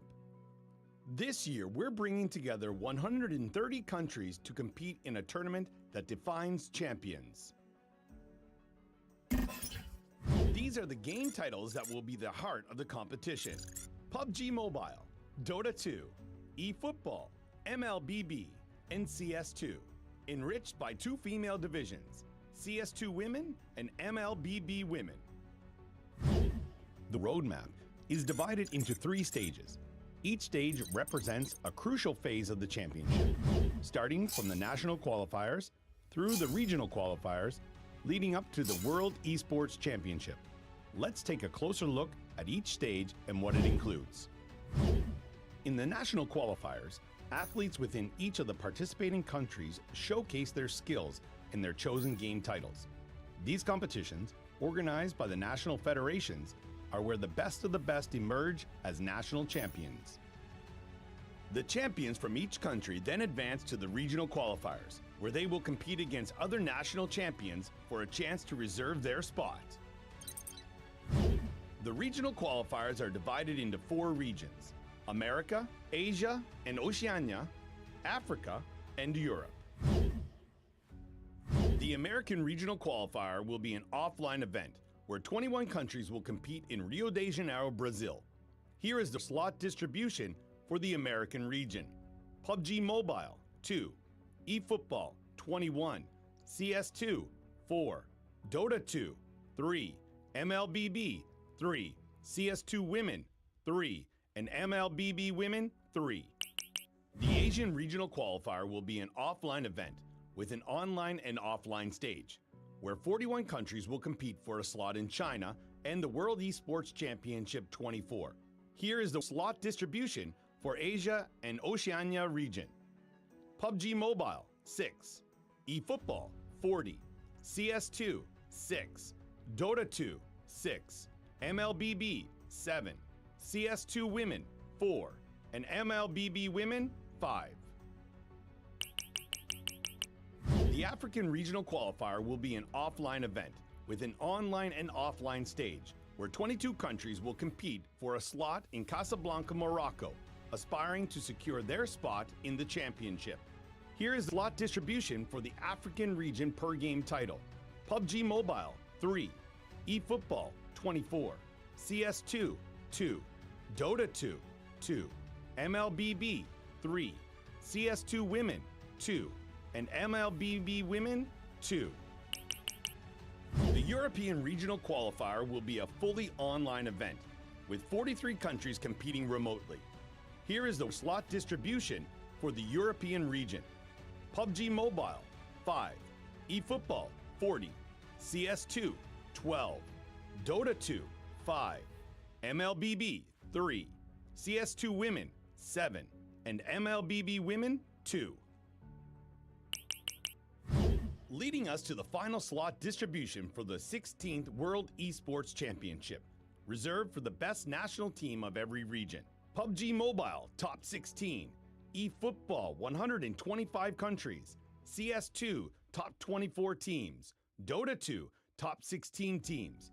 MLBB, top 16 teams. CS2 Women, top 16 teams. And MLBB Women, top 12 teams. Now let's dive into the competition structure of each game title, starting from CS2. The competition kicks off with the group stage, featuring 4 groups, each with 6 participants. During the group stage, all teams in the group play against each other, culminating in the top 3 positions advancing to the next stage, known as the knockout stage, played as single elimination. The winner of each group directly proceeds to the quarterfinals of the playoff, while the second and third positions face off in round 1 of the knockout stage. The victor of this match advances to the second phase, where they will face each group's top team. This pattern continues in the knockout stage, with the losing teams eliminated and the winners progressing until they reach the grand final. Dota 2, MLBB, and CS2 Women are using identical tournament formats. The competition starts at a group stage, consisting of 4 groups, each with 4 participants. The group stage is played in a round-robin format in a best-of-1 matchup. The top 2 teams from each group advance to the next round, where they'll compete in a double elimination bracket. The double elimination bracket initially starts with a best-of-3 match between a group's first-place team against another group's second-place team in the upper bracket. The winner proceeds to play in the upper bracket, while the losing team is given another chance to compete in the lower bracket. If a team then loses another round in the lower bracket, they're out of the competition. This process is repeated in the following rounds until the upper and lower bracket finals collide in the grand final to decide the trophy winner. In the MLBB Women's Tournament, we start with the group stage, divided into 2 groups, each consisting of 6 participants. The group stage is played in a round-robin format in a best-of-3 matchup. The top 2 teams from each group advance to round 1 of the upper bracket, while the third-place team is placed in the lower bracket and is waiting for a matchup against the losing team from the upper bracket first round. In the lower bracket, if a team loses 1 match, they are eliminated from the tournament. This is the last chance to qualify for the grand final and win the championship. The winners proceed to the lower bracket final, where they'll face a losing team from the upper bracket final for the second spot in the grand finals to compete for the tournament trophy. The tournament pits 16 teams against each other on the battlefield of 3 maps in a thrilling battle royale format. The tournament is spread across 3 days, with 6 maps per day, totaling 18 maps. Competitively, the action unfolds across the dynamic landscapes of Myanmar, Bangkok, and Erangel, providing a challenging environment for the teams to navigate and conquer. The eFootball tournament format begins with the group stage, utilizing the best-of-2 format, with 1 match at the home stadium and 1 at the away stadium.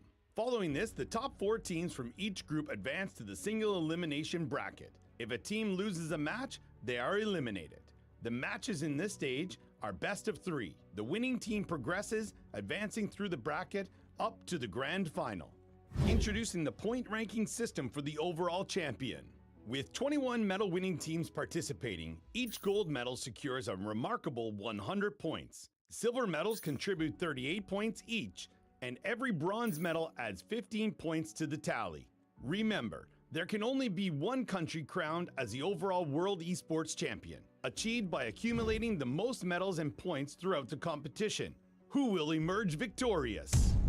It's time to play.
Hello and welcome back. We are heading on the way in towards map number 2. We had a very decent ending there as Algeria really set the tone, and now it's up to Egypt to respond. Heading in towards a Mirage. At the very least, it's a map in which is the middle ground, right? Everybody knows this. Everybody loves this. Yes. So Egypt won't be feeling uncomfortable, but they've just lost their own map pick. Yeah, that is a bit of a downside. You're not wrong about that. Such a close game, though. I think it's kind of hard to judge how this is going to be playing out. I hope it's going to be another one just like it. Obviously, it's the first best of 3 of the day. If you're just joining us here, then huge welcome to Iesf, a concept that many of you maybe aren't as familiar with, but you're watching nations play Counter-Strike. It really can't get any better than this. We've seen a lot of local support already. People cheering for Algeria and Egypt in the Twitch chat. We appreciate it. And here we go. It's Riser to get the first kill, and Nidal will take another one. So great start here for Egypt as they're going to be running over the bomb site. Really no opposition, just straight headshots to bring down that A bomb site. Yeah, great start to the pistol here. E2K. Ooh, we'll get one to isolate, but Lambda caught in for the trade, so only the one casualty. That is a really, really nice start for a pistol, setting the tone once again on a really positive note. Algeria just don't pull any punches, and you kind of got to respect it. You're coming in towards this sort of map, and you've got to kind of set the tone a little bit off the back of a pretty decent win, but what was actually all the way throughout that map a very close game, coming in and dominating a pistol like that, getting the econ and the funds sorted early doors. Very, very good spot for Algeria to put themselves in Egypt. Sadly, they can't really do anything in towards this one. So all 5 looking to go B early as the bomb heads towards mid.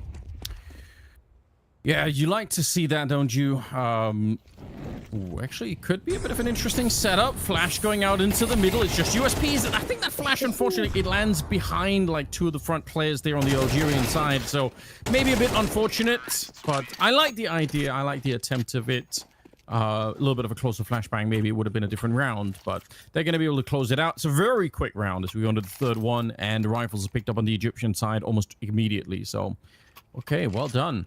The main players, I think, for the first map, certainly on the Egyptian side, were Bingo and Alone. They were playing very, very well, and Lambda Core and I think Nidal as well were like, those were the 2 players that really stood out. So we have sort of 4 players that we're spotlighting at the moment, but we're willing to learn more. Maybe some of them are going to be experts at Mirage. You never know. You never know. Nidal, good start for him individually at the very least. 5 and 1 to 11 life. He's going to come early here. Egypt, their first gun round is one that at least has to be competitive. 0 start for Algeria. They're feeling the confidence. They're really kind of banking on the Angels, and I don't blame them because it's working. They're making a little move here. Dottie gonna pop flash. It's a good little find from Bingo. Gets one and falls away just about. But Dottie's flying through the flames. I actually like that. It's so sick. Like, he's trying to chase him down. He actually will. I can't believe it. I thought surely Dottie was going to die because you're running into the flames to try and catch a player. Like, he's going to hear you. Probably you're going to be dead. You got a Mac 10 as well, but he was so hungry to get that kill. So a little bit of revenge for him, but there's still a man down here on the Algerian side. So they're going to be really careful. See if they can do some damage. If they can win the round, it'd be even better. But the bomb is heading into the underpass. I think making its way towards, it's actually already in the towards the B hallways there. So yeah, they're going to be congregating on this side. B2K will find himself alone with, I guess, Wesso being not that far away. Is he can stay alive for like 2 seconds here. He's going to have some backup. Yeah, it's true. UK has a decent little position. He's got to go at least 1 for 1. That's the issue. Not flashed. Not even flashing him. He's going to dive in towards the site. That's a questionable decision, has to be said. Xavier will get caught. So will Lambda Core. And already now this round is basically a non-starter. Swing in the corner. One will be found there by Riser, which isn't bad, but 3 more fights to isolate. It feels nigh on impossible. One spotted in towards short. He's probably a dead man walking, in all honesty. He's trying to isolate. He's got to try and find these with only 7 seconds, and he'll be traded out. The one thing that let Algeria down there, just no flash to pop them out on towards the site, so 3 kills and they drop out a window. Yeah, I mean, that's it. I do like the fact that they are fairly passive in that 1 versus 4 at the end here. I think that's what you want to see. Not too many fights happening from Rizo. I mean, he gets that one, but other than that, like, they're trying to stay in a position where they can almost always trade the kills. So that's respectable. It was a fairly expensive round anyway, but no bomb plant. So Algeria going to be suffering a little bit of a cash loss on that front. Only the Deagle there on it out, so that's unfortunate. Alone is pushing up. Oh, that's a bit of a lineup. And FaZe is behind him to knock him down. Xnave and Nidal coming in, but he can't escape. Dotty's coming up with a bit of a kill behind. So 2 versus 3 still. The bomb, not quite sure if they're going to be able to find an easy bomb plant here. In fact, I don't even know where the bomb is. Oh, it's dropped all the way back towards T-spawn. My God, that's crazy. So this is a very tricky round for Algeria, no question. Yikes, yeah, this is not easy. Wesso gonna find Dotty too, and now Lambda corner 1v3. This is difficult. He wants to try and isolate the fight. I feel like no quantity. We get 1. No, we're gonna get 2. Hang on a second, and there's 1 for something. This is a 1v3 turn 1v1, and B2K is nowhere to be seen. Oh, it's the same thing that we saw to Lamp the core at the start of it. On the right wavelength, so to speak, for any of the science fans out there. He's in a position we can win this one. 50 seconds left. It's B2K moving up. Oh, he's going to find him. Even with the FAMAS, a weapon that I still distrust to this day. But you know what? Some people are just really good with it. Yeah, some people know how to make it work. I'm with you. I'm not a fan. The Galil, I can give you that one. The Galil's pretty good in towards CS2. FAMAS, I don't know, man. Still doesn't feel good at all. But it does for Egypt as they tie this game up 2 rounds apiece. And of course, no bomb plant out for the Algeria side. Will mean no buy here, which is a good little spot that you kind of put yourself in.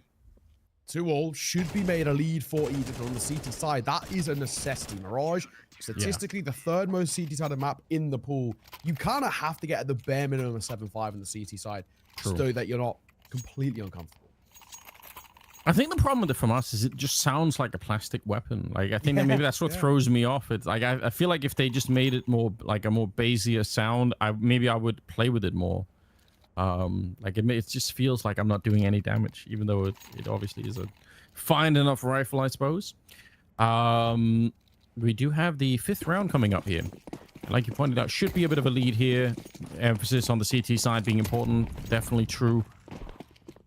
Algeria already with a 1-map lead. So, yeah, you know the pressure is going to be on. And like we pointed out, Egypt, they're going to be playing, is it Nigeria later on, I believe? Yes. So, yeah, just, you know, you've got a whole day of Counter-Strike lined up for yourselves. You want to be doing well at the beginning. You don't want to take an early loss here. FaZe would have been heard as they're creeping up via under, but alone at range. Going to get a freebie. Now swinging a corner. Bingo finds 1. That's just the bomb 2. They've crept their way in towards jungle here, so they might be able to catch at least 1 off guard, but any more feels outlandish. Hang on a second. I say that. Taking that up close. Can be a bit of a dicey game, and Needhard going to get a double. Oh my God, they're actually doing more. 30 is in the middle, and his position is known, but I don't know, the bomb is right there. How is this turned into such an expensive round? It's outrageous. Great for Algeria. Even if they lose the round, this is still so important. They've done so much damage to the CT economy here. 50 seconds. And then he's going to get a chance for the Deagle, but only the 1 chance here. Alone sneaking in on him. Going to be the round for Egypt, but it's not a round you're going to be celebrating. You're going to feel like, damn, we gave away so much in that round. Yeah, that was considerably more expensive than it should have been. That's what I mean. You know, those Tech 9s, they get active. Not a bad way to go about it. He was doing that without armor as well, which is fair play. Yeah. Even still, Egypt take a lead. So there is the main thing there for them. But, I mean, Algeria done a really good job of keeping that CT side economy from building up in any way. Wow. Grenade bouncing around the corner. Oh, it's... Thought maybe it was a little bit too early, but it landed on top of them. Xnave is going to take down Alone anyway. And they're pushing right into it. Good rotation coming in from the CT side here. Egypt looking to shut this one down, although Nidal's up front, and he will get the headshot on Bingo. So still 3 versus 3. Yeah, doable. Smoking via front side.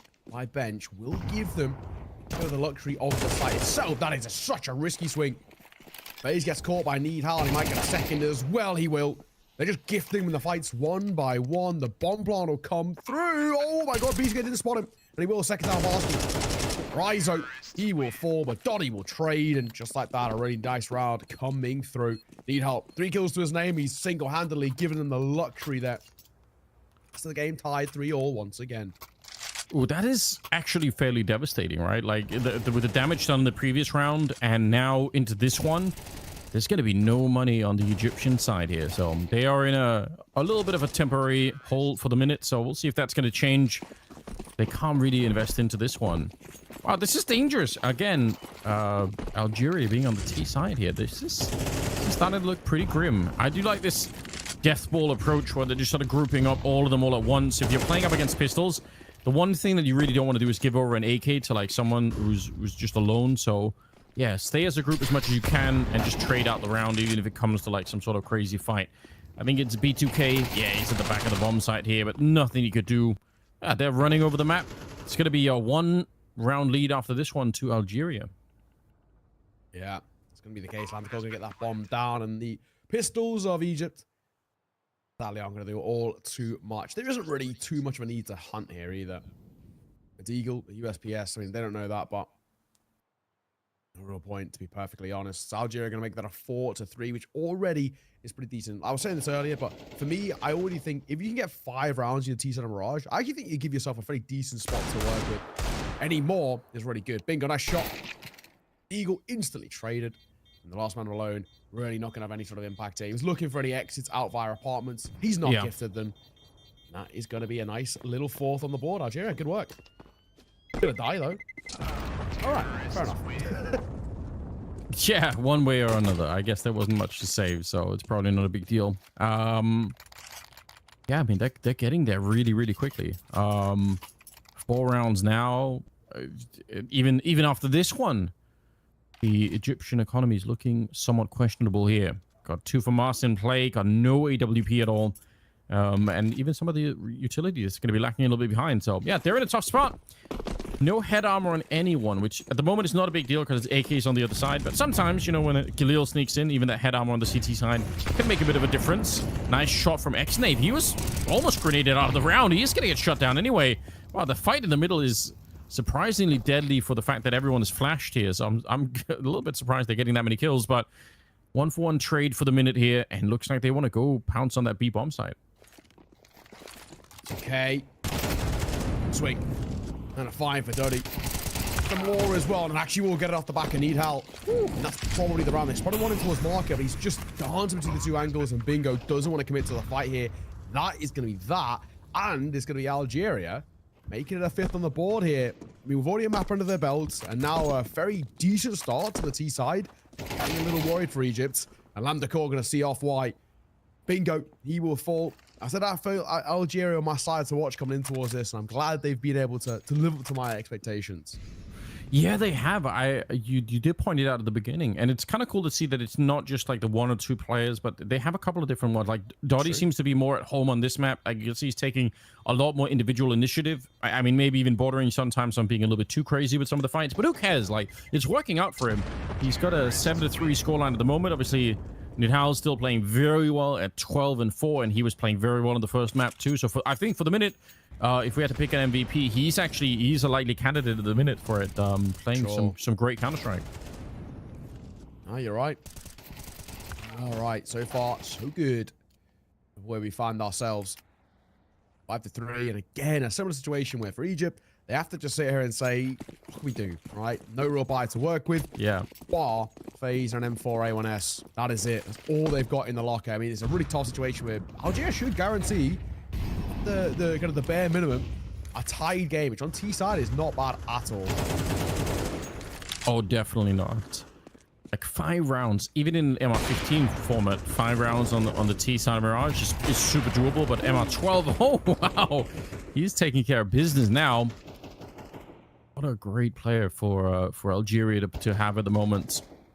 But yeah, like I think 5 or 6 rounds you're playing MR12. It's so many rounds on the T side. Like you're carving out a great position. And it's also a different feel from what we saw on the opening map, right? Where it was like back and forth trading rounds. Nobody had any real lead all the way up until the end. Like it was a really close game. This is shaping up quite differently at the moment. It's about to be a 3-round lead here for Algeria. They have a lot of money in the bank. It's Egypt kind of struggling a little bit right now. Well, they're pulling ahead. True. It is true. Not looking too bad at all, man. At least bit by bit. The conversation has to be said here with maybe just the beginning of the end for Egypt. Because so far, not so good. This is the CT side of Mirage, and they're already struggling. At least what we've seen thus far. Back into a buy towards this next round, but it's a pretty damning state that they put themselves in where, because of this kind of rinse and repeat cycle, full buy-in, no success, eco, and, you know, this gap starting to expand round upon round. We have to look at this and say, for Egypt, if they don't find of what's left of this game, at least one of the gun rounds, this could be a completely damning first half of Counter-Strike, which gives them no real leg to stand on heading on towards their T side. Yeah, this it's kind of crunch time right now. If you're Egypt, this is where you want to change the game around. Try and at least tie up this game, make it a 6-6. I think FaZe already taken a bit of damage in the middle. That might have been from a grenade landing on him. I feel like it must have been there, thrown up by Rizo in the middle, and then it looks like another B hit. Like, they found so much success over here. Why wouldn't you try and do it again? Although, credit to Egypt for having a bit of a different setup here. In the defense now, they've got a double setup. So, Wezo, one of them, B2K back there. See if they can help each other out to defend the bomb site. But the problem is, if one of them goes down here, it's probably going to be a fairly quickly lost round here. So the first frag of this round is going to be real important. Nice Molotov. Oh, Wezo, so caught. And now B2K on his own. Backup is still about 5-10 seconds away. He does a great job in terms of doing damage, but it's not enough for the kill. So it still should be a bomb plant. Yeah, absolutely. Oh, say that. Sneedal and FaZe go one apiece. Not going to commit to the plant just yet. 2 versus 2. How low Rizo is. There's a real chance here. FaZe, look at that fight. Maneuvering around sight. The bomb will go down. The wallbang doesn't quite convert. They know where one is. They're just looking for that second player. They have no information. You can see them getting just a little bit angsty about trying to find him. They're posted up over towards door. Oh, spotted. And Rizo, low HP, going to find a kill of his own. The last man is FaZe. They know he had the AWP as well. So this round is probably done. A 1v2 retake with an AWP. No util, no kit. This one is a non-starter. Dottie will see it off, and Algeria guarantee a lead at the turn of the half. This is beautiful. Yeah, I mean, maybe they could have focused on the bomb plant instead of fighting once they actually are on the bomb side, but you know what? It works out anyway. Good job on Rizo. He was very low on health there, but landed some good kills with the AWP. Obviously, doesn't look like that's his main job necessarily, but he got the job done when they needed it. So, Algeria, yeah, right, really pulling ahead. What do you want to take a guess, Neo? What's the population of Algeria? Do you have a good sense of it? Ooh, I mean, it's massive, right? The question is, how many people actually fit in there? I'd probably say, like, knowing kind of like South Africa, I would probably say maybe like at least like 30 million plus. Okay. I would say. Yeah, that's not a bad guess. Like, you're definitely in the right area. It's, Wikipedia says a little over 44 million people. So I would consider that's close enough. Yeah, I think it's very hard sometimes to guess. Like, I'll when I look up on the internet, sometimes it's very difficult to figure out. Like, well, am I in the right? Like, is it going to be 100 million or like the country is huge? So yeah. You know, it could have been, but yeah, there we go. What do you think? The UK population, we have 67 million people, right? And we are crammed in on an island. A fraction of the size of Algeria. So it's actually kind of insane. You know, yep. I mean, as we have more population than South Africa, yeah, then it's kind of nuts. Yeah, and there's it's hard to get a judgment. I mean, what's the population of Denmark? About 5-6 million-ish. And you guys are landmass probably what, like 4 or 5 times the UK? No, Denmark's going to be way smaller. Way smaller. Yeah, I'm sure. Like, we'll test that later. We'll figure it out later. This round is looking great for the retake. Again, it's another B hit, and they actually get in and get the bomb planted. So, success at the start of the round, but for once, Egypt are able to retake it. That's super important because they are starting to fall a little bit behind here. So, going to be a 4th round picked up, and it's... I think it's not too late to save the map, but sure. It is. I think it's going to be critical getting even the 5th round here. Just get one more on the board if you can. Yeah. 7 to 4. And just double check as well. Denmark is actually considerably smaller. I honestly thought Denmark. I know you have like a lot of like empty land mass. I kind of just thought it would be, you know, a lot bigger than it actually is. It's really not. You know, I think we are like, well, I think here we go. UK 243,000 kilometers squared. Denmark 42k. Yeah. Well, it's because we're cheating with the maps, aren't we? Like, the maps are never like what they look like. Europe in general just is made to look bigger for stupid reasons. So, yeah. No, Denmark's tiny, and like everyone lives in. I was thinking Sweden. I think I was thinking Sweden when I now That's look at a fair. map.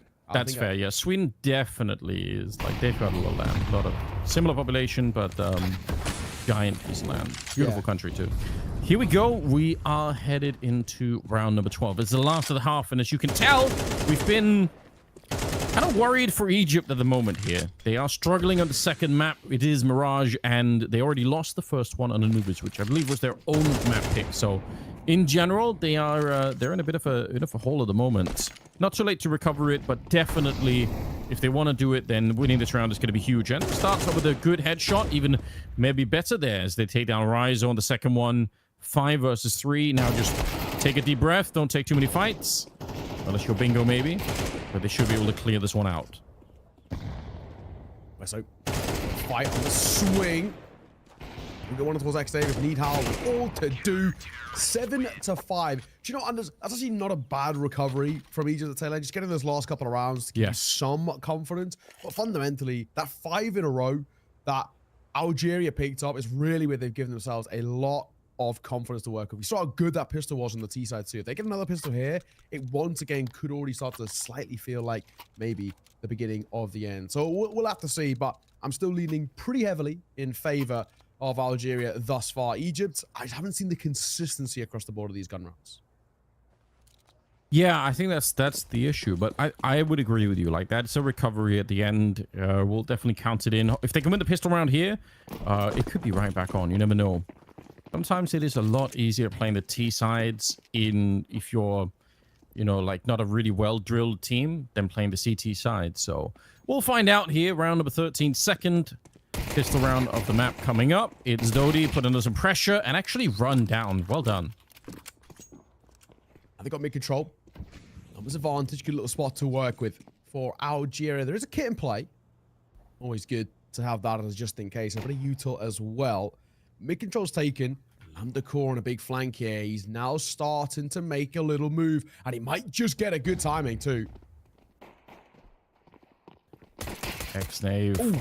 Okay, that's a good shot to begin with, but traded almost immediately. Bomb, a little bit delayed. Lambda core starting to get here. He was great in the pistols when we were over on Anubis. See if he can find another headshot. He will be able to bring down another player. It's FaZe on his own and feeling, I think, a little bit lonesome for some backup here. Yeah, he's faking the bomb once, but everyone is so low on health right here.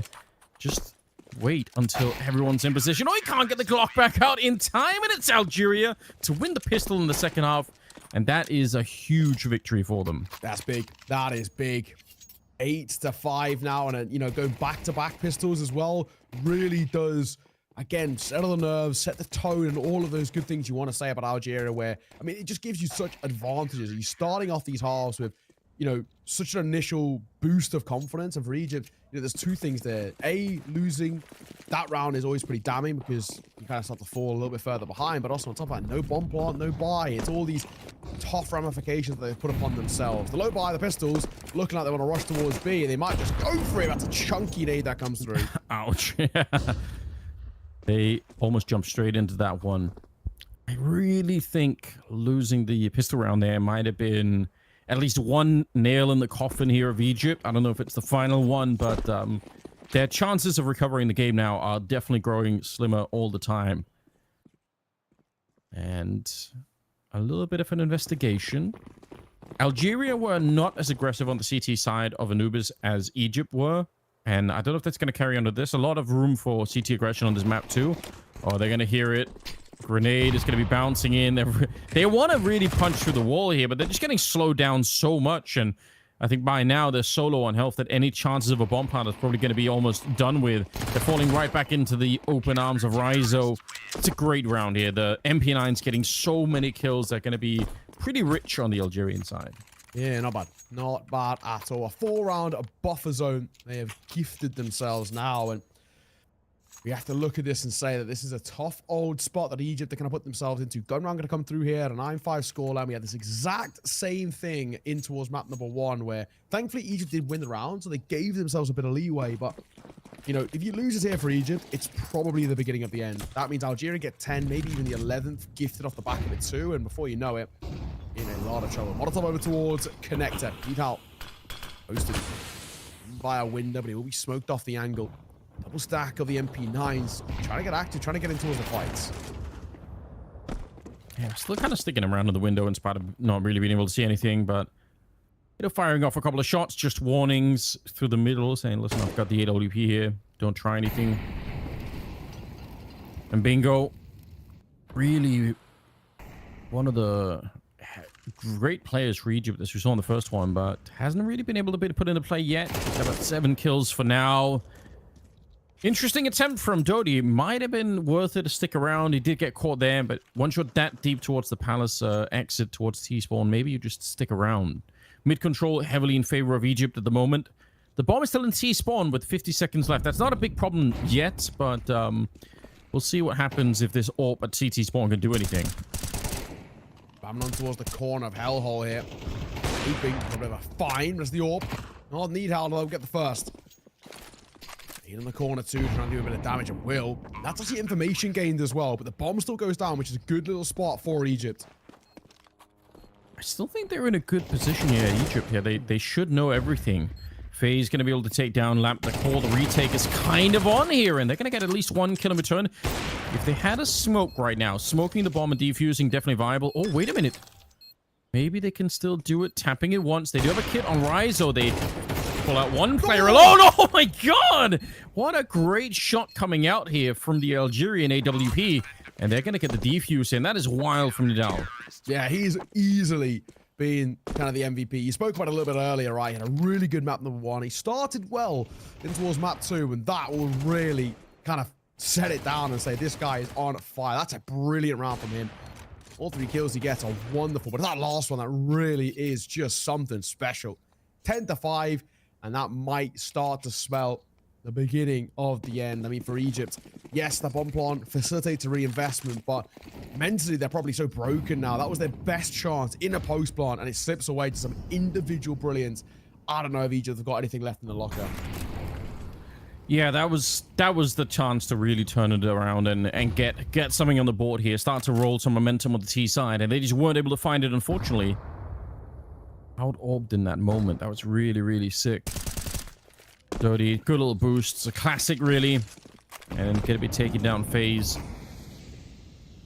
4 versus 5 to begin with. Again, some mid-control definitely there for Egypt, but being a man down already early on, and you just can't be stopped right now. He's definitely trying to gun for that MVP trophy at the moment. And how with 22 kills. Just Dusaid, he does get taken down, but still he's had a massive impact on the game. And this position for Xnave, look at it. If they try and plant the bomb behind him, he's gonna walk out and shoot them in the back shortly. You're probably right. Such a strong spot. As long as he doesn't go too early, he should be fine. You're gonna get one. Can't get a second though. He actually does go a little early. Swing in the corner. Bingo gonna get one more, but they might not expect Rizo. Now they will. He's gonna deny the bomb, and he puts it into a 1 versus 2 with a low HP Wezo with it all to do. How do you get out of this one? The Molotov on top of the bomb as well. It's going to buy even more time off the clock. Lamp, the call isn't even needed. He was going to be behind him with 100% health. But yeah, Rizo, great work, especially on the spray through to stop the bomb from getting planted. That's devastating. You are right, though, Xnave. It was a bit early. You definitely could have probably coordinated that with your teammates a bit more. But they get the job done at the end. It's 11-5 here. Algeria, 2 rounds away from taking the whole series. But and honestly, so deserved as well. This has been a side who have been really impressing. Really, really impressing. Now we know already up to 11. Egypt, you basically got 1 gun round to work with, and it's either do you go for a force buy here with not a huge amount of space to the table, or do you buy next way for overtime? And it looks like they're going to take the gamble. We got double AK, double Galil, and Bingo. What have you got for us? He'll actually pick himself up an AK as well. So they've facilitated a reasonably okay buy, but it is the big risk, right? It's the all chips to the middle of the felt. Lose this here, and well, sadly, not only do you lose the map, you lose the series too. Yeah, there were kind of no more second chances here. Egypt, they need to show us something more. Where's Bingo when you need him? Get him back in. Him and Alone were doing a lot of excellent work on Anubis. They haven't had the same impact here on the second map, not yet anyway. Looks like more of an A execute with heavy emphasis on the palace. So Rizo, we'll see if he's going to be able to stop. He does have the M4A4, so I guess if they come through, he's got the bullets for it, but how do you stop this many people? They're waiting on the other side. Oh, he's going to get the early kill on Wezo. That really slows down things. Another one, Rizo. Absolutely brilliant work. The flashbang coming in from Nidal. I think it was Xnave to get one of those kills, but still, that is such a shutdown. Lovely shot at the end as well. Beautiful. Beautiful work. I mean, these are some kind of crazy rounds at the tail end, but flooding through a smoke there for Egypt, I think might just, tell the tale, right? What has gone on in towards this one. Nice couple of shots at the tail end there by Xnave and Dal. And a 12-5 scoreline. Map number 1 had its moments of being close. However, this is not to be. This has been, unfortunately for Egypt, a sort of a non-existent showing where they really haven't got going at all. And Algeria have showcased just individually how good this side actually can be. Brilliant work. Kind of sung his praises already, but you have to say it again. Nidal 23-8. He is loving life in the server. Yeah, that is quite something. Well, Bingo rewarded for a little bit of patience there. Testing the smoke, flashing right through. Oh, he still gets the headshot. All right. He's got some talent. He'll get a 3rd kill in the middle. They were trying to bring him down. I thought that flashbang through the smoke was going to be enough to maybe get a kill on him, but Lamdakor on his own. Egypt answering back. They are fighting for overtime at the moment. So either way, this is going to be an incredibly difficult comeback for them. But, at least they've got the first one on the board. It is true. Lamdakor, nice. That's 1, and he will actually rip a head off, which isn't terrible. Any more will be nice, but it's not to be. So, Egypt, down but not out. They're not dead just yet, but it needs to be a miraculous recovery if that is to take this down the line. And, it goes without saying that what we've seen thus far, Algeria, the expectations, they respond in kind. They've got the money to work with for the most part. Thought he might need a drop, but bar that, they're okay. And yeah, they squeeze on a buy, no issues. All back in play for Lamdakor and all of the rest. Algeria, maybe a little bit of a shock to the system. Maybe took the foot off the gas just a tad, but the expectations, they should still be able to close this out. At the very least for Egypt, that's good for their confidence to say, okay, if we actually just take aim duels against them, maybe we can try and catch them off guard. Yeah, and the road back to overtime is kind of long at the moment, but you have to remember as well, if they lose this upcoming round Algeria, then they're not going to have a lot of money in the next one. So it's not going to be 6 straight rounds where Algeria just really well equipped. They don't have that kind of funding at the moment. So there kind of is a way, but it does feel like it's a little bit out into the distance still. I think more rounds like that from Bingo would be the difference at the moment. Like, get his team fired up, get everyone kind of believing again. Not call it over until it is. They are putting some pressure on the middle. Some default Counter-Strike being played right now. Retaking the middle as well for underpass. Just always a good idea to have at least one player in there. Doesn't look like the CT side's very interested in taking this fight. So, yeah, Egypt, they're going to be in a position where they can execute from here if they want to. True. Stacking. Triple stacking, in fact, via ramp. But no one here. It's just one player selling the ruse. They're kind of gifted mid-control Egypt. The question is where they want to finish, but this is all set up for a B-split. Lamdakor has to get one and stay alive here. Realistically, with this sort of angle, the expectations he probably will. One is crossed, though. Now under a bit of pressure. Oh, my God, he's under a lot of pressure. 1 via shorts, 2 in via out of the apartments. It's all falling apart. They might have even just called to save. Yeah, I think this is definitely, I would say, a good idea to save this round. You just don't have the economy. It's not going to be worth it. You've got so many rounds to play with, so don't try and win this one. Unfortunate for Lamdakor. I feel like if you're that deep in towards the B apartments, you surely want for one of your teammates to be covering towards Catwalk instead. And they just weren't, so he was very much on an island there. Xnave, I guess, trying to make it a little bit expensive here. I don't know if it's necessarily worth it. But, yeah, I would have said just maybe save and just be happy to walk away with 3 rifles. Now they're down to the 1.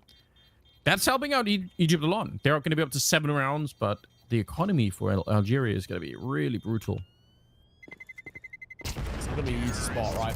They maybe save 3 over. You can talk about the potential of a reinvestment in. 3 staying alive on that CT side does actually give you scope to work with in terms of the funds. Any less, though, and under a little bit of pressure. The big thing for me is, Lamdakor, I don't mind him playing aggro with the AWP there, but you've actually got to play a little bit more passive. You've got to invite a bit of pressure where you can find a kill, fall away. But because they've given up mid-control, him playing into his apartments is such an inherent risk. He has 0 support. 1 guy in via market, gets caught in transition himself.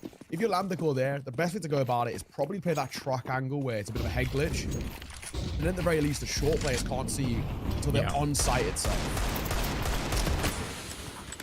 Deagle being warmed up in the middle. Going to be a little bit of an attempt. 2 people attacking alone, but he brought both of them down without real issue there. Well done. 3 versus 5 to begin with. And this should be one of the easier rounds here that Egypt are going to experience. Even dodging the Deagle for a bit, so just 1 player left on the site itself.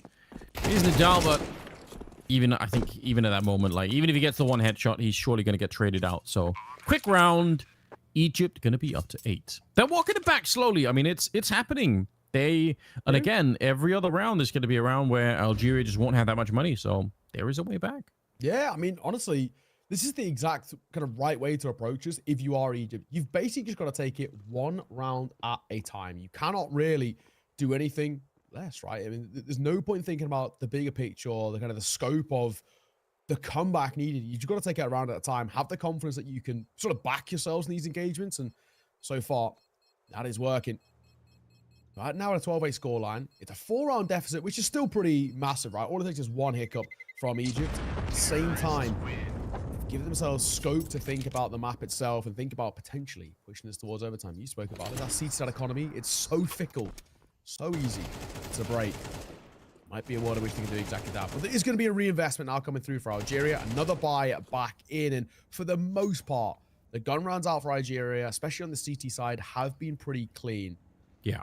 See what they've got for us. We see a FAMAS picked up, which is never a good sign, but it's for the likes of picking up Utah, which is fair enough. Yeah, I mean, we'll see.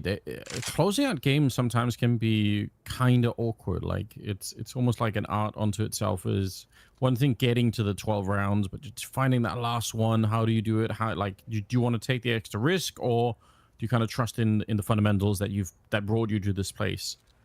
It does seem like a good way to do it right now would just send Nidal somewhere and fight. Like, he's 24-11. He's so far ahead of everybody else on the server right now. So, you know, one bad engagement for Egypt with him in the mix, and you never know what could happen. But yeah, we're gonna find out. Yeah, we will.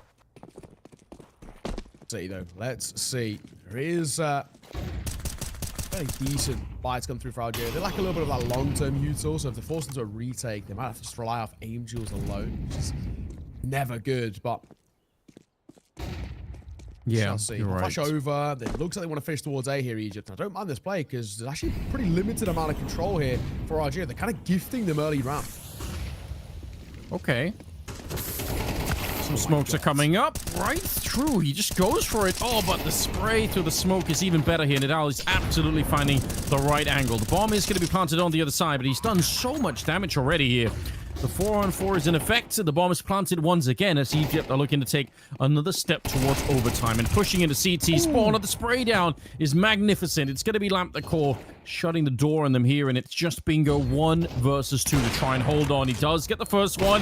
Oh, might find the second. He misses the shot, and now he's brought out the P250 instead, getting it a bit close for comfort now. 1 headshot might just do it here. A jump on over. He's hunting him down with the AK, and he gets the spray. Turns around, and we'll be able to get the defuse as well, I think. Even without the kit, he should have just enough time for it here. My God, what a way to end it here. Algeria coming up with a 2-0 victory over Egypt. Yeah, man alive. Fair play for Algeria. Really, really good. But I think a lot of credit also has to be given towards Egypt. They've actually made a really good game out of this. That was a competitive game of Counter-Strike. Very decent showing in terms of just the raw individuals. I mean, especially in towards that second map there. Bingo. Especially that tail end. Stepping up in a big way and very nearly putting a clutch across the line. But it's not to be. It's going to be Algeria 2-0 to start things off here, which is very good for them. And with actually, you know, how this kind of qualifier works with 4 out of the 5 teams making it through, even just getting 1 win, you basically not guarantee it, but you more or less give yourself a really good chance that you will be there at that land.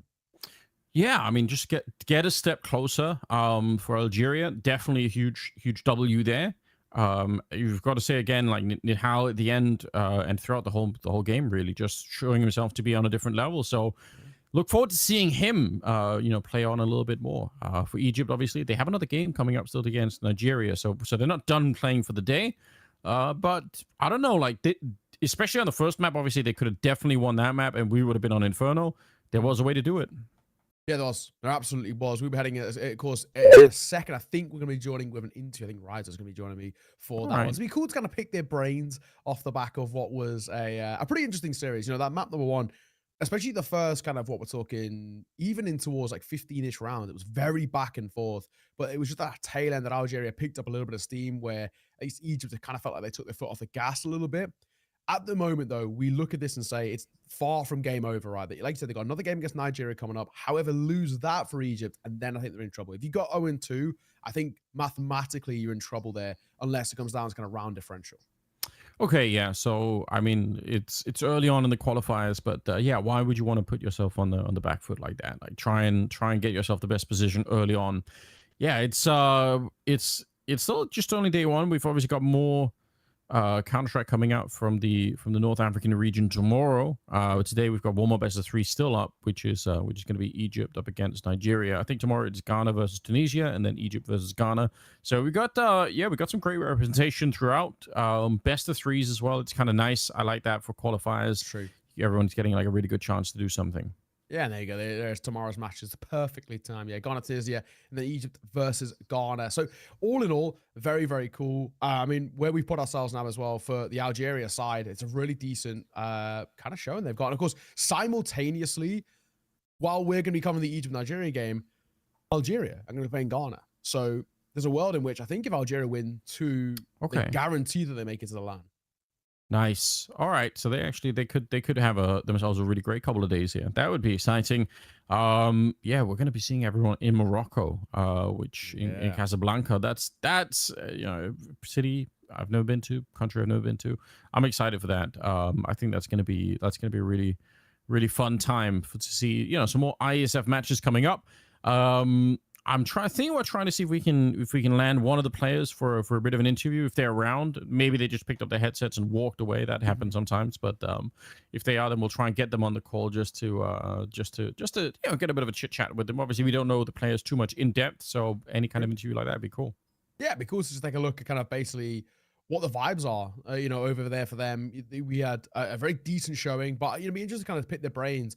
What kind of the prac is looking like for a team like this? So they really have any of that kind of sort of thing, or whether we're kind of coming in towards this as a bit of a mix and saying, right, we're just going to see how far we can get. And well, for now, at the very least, it's really good showing. So my expectation is pretty high. I think we have confirmed that they're getting ready. They're turning a camera on and all the rest. Not all the players, have the cameras ready to go unless they're, I guess, like full-time streamers as well. So camera getting plugged in, which is fair enough. Yeah. And then we will be getting that into in just a second. I think if I'm right in saying Rizo is going to be joining us. Okay, that's cool. Yeah, get him fired up on the camera. I mean, he was playing very well. He was, I think, a lot more aggressive. He's involved in a lot of early fights. I think we saw at one point like the entry frags there for him was pretty high. So, just kind of rumbling in the front. Obviously, I think Nidhal was like the player that was really, really standing out to us. But Alone had some moments too. So I would say like they just looked like a pretty well-rounded team, even if they had a couple of superstar players that maybe stood above and beyond. It was still a good team performance overall.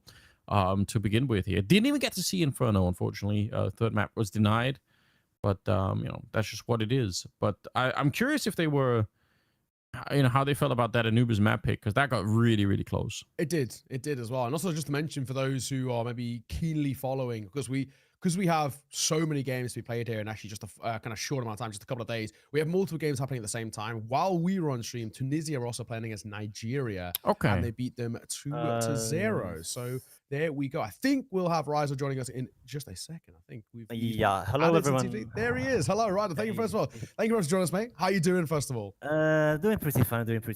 With a hard game, so yeah, we're doing fine. Good. First of all, just let's talk about the game itself. A 2-0, but especially that map number one, pretty damn close, man. You made to work for a little bit. How are you feeling off the back of, especially that pick of Anubis? Yeah, I think Anubis was actually a map that I think we've been preparing in a way, but I don't think we've been like doing.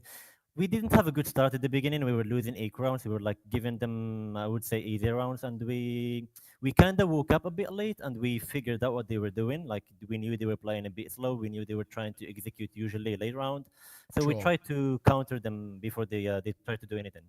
Okay. I've got to ask a big question here. This is the one that everybody wants to see when we see these international competitions. For you guys, if you get through this qualifier, you go towards Morocco. Get through that Morocco qualifier, you go towards Riyadh. So the big question that kind of we're all wondering is, will we see an African country ranking highly at the World Championship in in Riyadh, in your opinion? Hopefully, because I think our like Northern African region has been abandoned for a while, and I think there's Sure. like a huge talents on the region that haven't been seen by the international scene. So I think if we prepare properly and we try to counter teams, we try to like get into their own game plan, we can easily make a scene in the Riyadh. Oh, it's good to hear. And speaking about the LAN in Morocco, what would it mean for you guys to be kind of representing Algeria there in Morocco on an international LAN environment? I think representing Algeria has always been the dream of a lot of players in our scene. We did that last year, and hopefully we're gonna do this again. And this time we have a certain goal, which is to win the African Championship. Because a lot of people are waiting for us to bring the title home, and hopefully we're gonna do that. And hopefully we're gonna also make some damage in the World Cup. Yeah, we love to hear it. Of course, final question for you there. Of course, you've got your next game coming up against Ghana. What's your thoughts? What's the feelings going in towards that one? I think we're gonna go a bit more focused in the previous game because we were a bit off in the previous game. Hopefully, we're gonna get our things together. We're gonna get our stress together. We're gonna be aiming at their heads. Hopefully this time, not their bodies. And hopefully it's gonna be an easy game for us. Yeah. Well, brother, we love to hear it. Thank you very much for joining me, mate. You I won't too, keep you and, too long, and best of luck in towards your next game. You too. Thank you. Thank you. Cheers, man. Lovely stuff. Always good to have something like that as well. And, you know, like we said, this is a really interesting position where we get to speak to players that maybe we don't really get too many opportunities to. Definitely not. Yeah, but it's good to see that there's some pride around, like, you know, representing the country and, you know, and trying to sort of get things up and running, and, you know, the potential to expose, I think, some talent from you know, Algeria in this case to the international scene. That's really cool. I think that's kind of a dream of mine too. Like, that'd be really sick if there was, you know, people out there that we just never heard of, and we see, all right, you know what, this guy's got some potential skills. So yeah, a lot on the line still. Exciting stuff. That's the first best of 3 of the day, obviously. We still got more coming up, but you know, Egypt, they're gonna have to recover. They're playing Nigeria in not that long.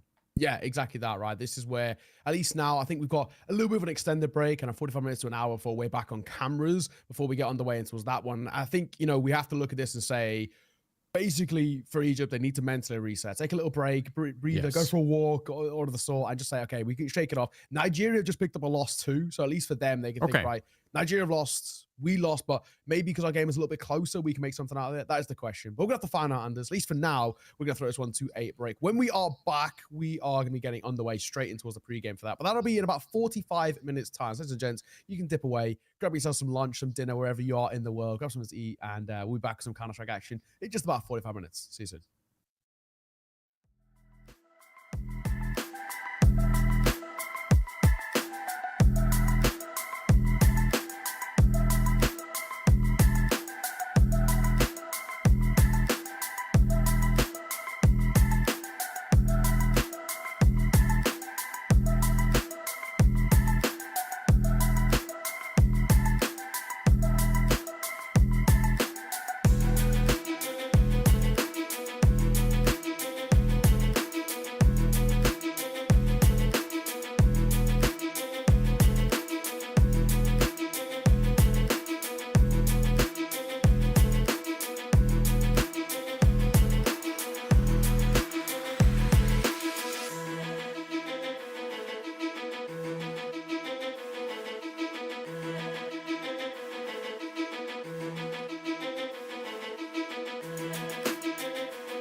Welcome back, ladies and gentlemen. We are ready with another game here at the Iesf. We do have Nigeria up against Egypt now for another best of three.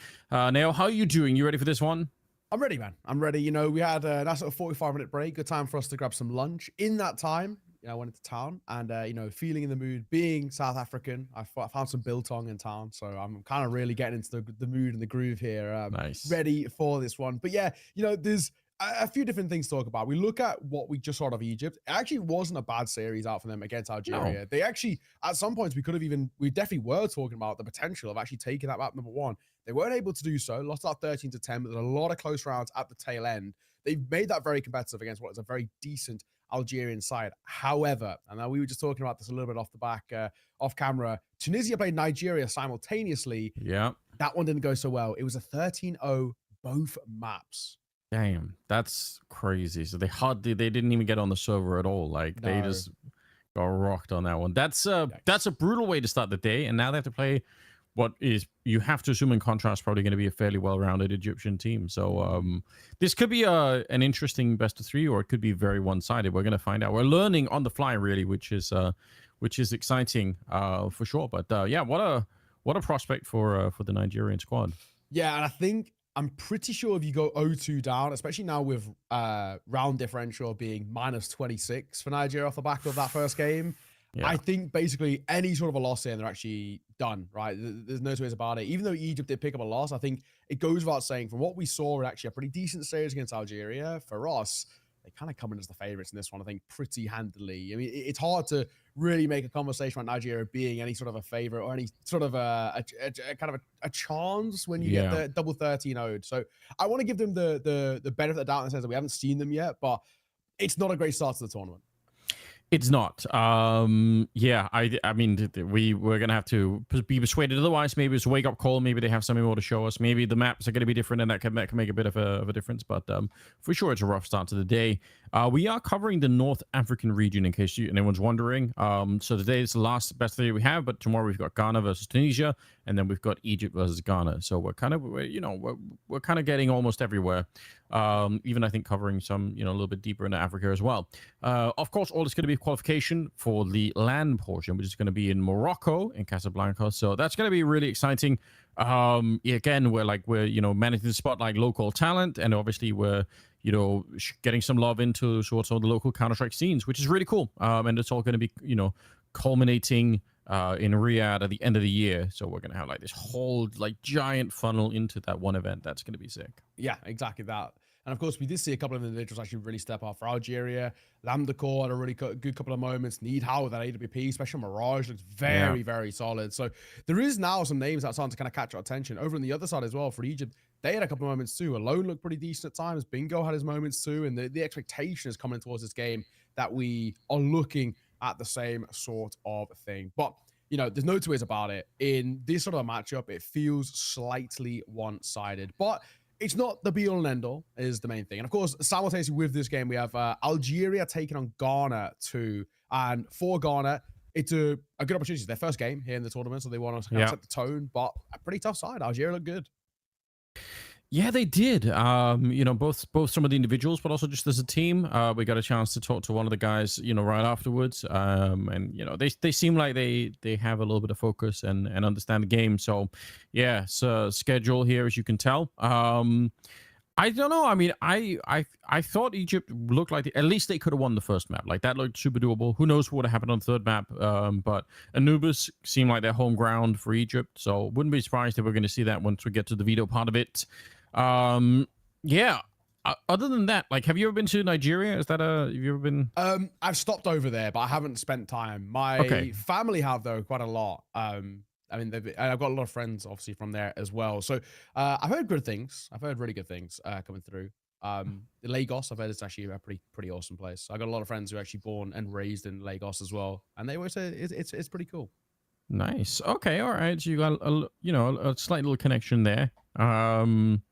Yeah, don't get to spend nearly enough time traveling around in Africa. Unfortunately, the esports circuit is, it's kind of just being built, right? And one of the dreams could be that Iesf could help to strengthen some of the internal structure in some of these countries to make it more viable. Have a little bit of an administrative structure in case people want to start a new esports project in Egypt or in Nigeria, let's say. Then there would be like an actual foundation to build on, which is going to be important. So hopefully that's how it's going to be playing out. We're talking about populations earlier. I'm reading 230 million people live there. It's fun, I think, to get like a perspective, a little bit of a sense of like what kind of country are we talking about. Obviously this is super surface level, but I appreciate it just for my own sake. I think it's interesting.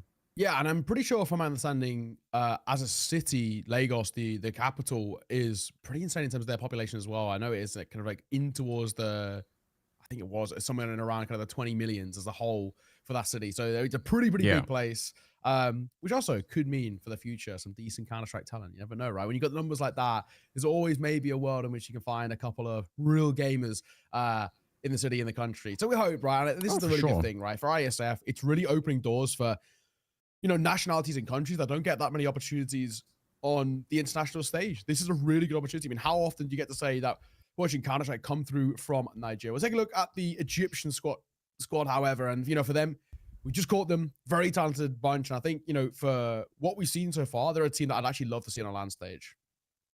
Yeah, they look like they had individually some interesting players to look out for, right? Like your Bingo and Alone probably were stealing a lot of the spotlight, but I thought someone like FaZe seemed like he had a lot of individual moments where I was thinking, okay, this actually looks really good. So I could see them making it there. They feel like one of those teams that they've got some depth to them. So I wouldn't mind seeing them on LAN either. A lot of the Twitch chat were talking about Bingo as well. So he seems to be like a sort of a local hero, which is interesting.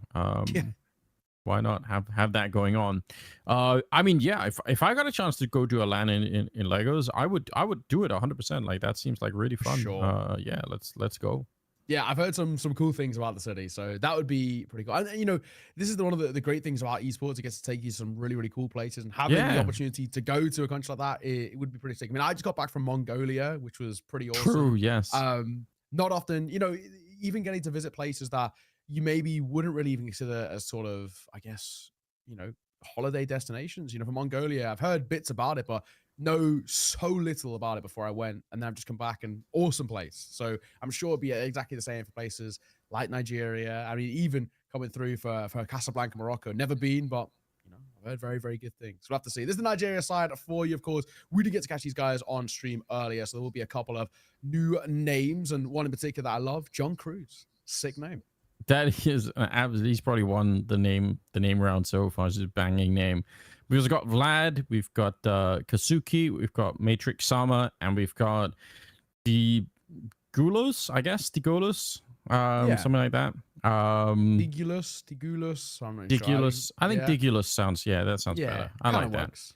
It's always fair. Again, pretty good names. I think as a caster, it's something we obviously care a lot about, because sometimes we get wrecked when people choose names that are just impossible to pronounce. But these guys have done a fine job.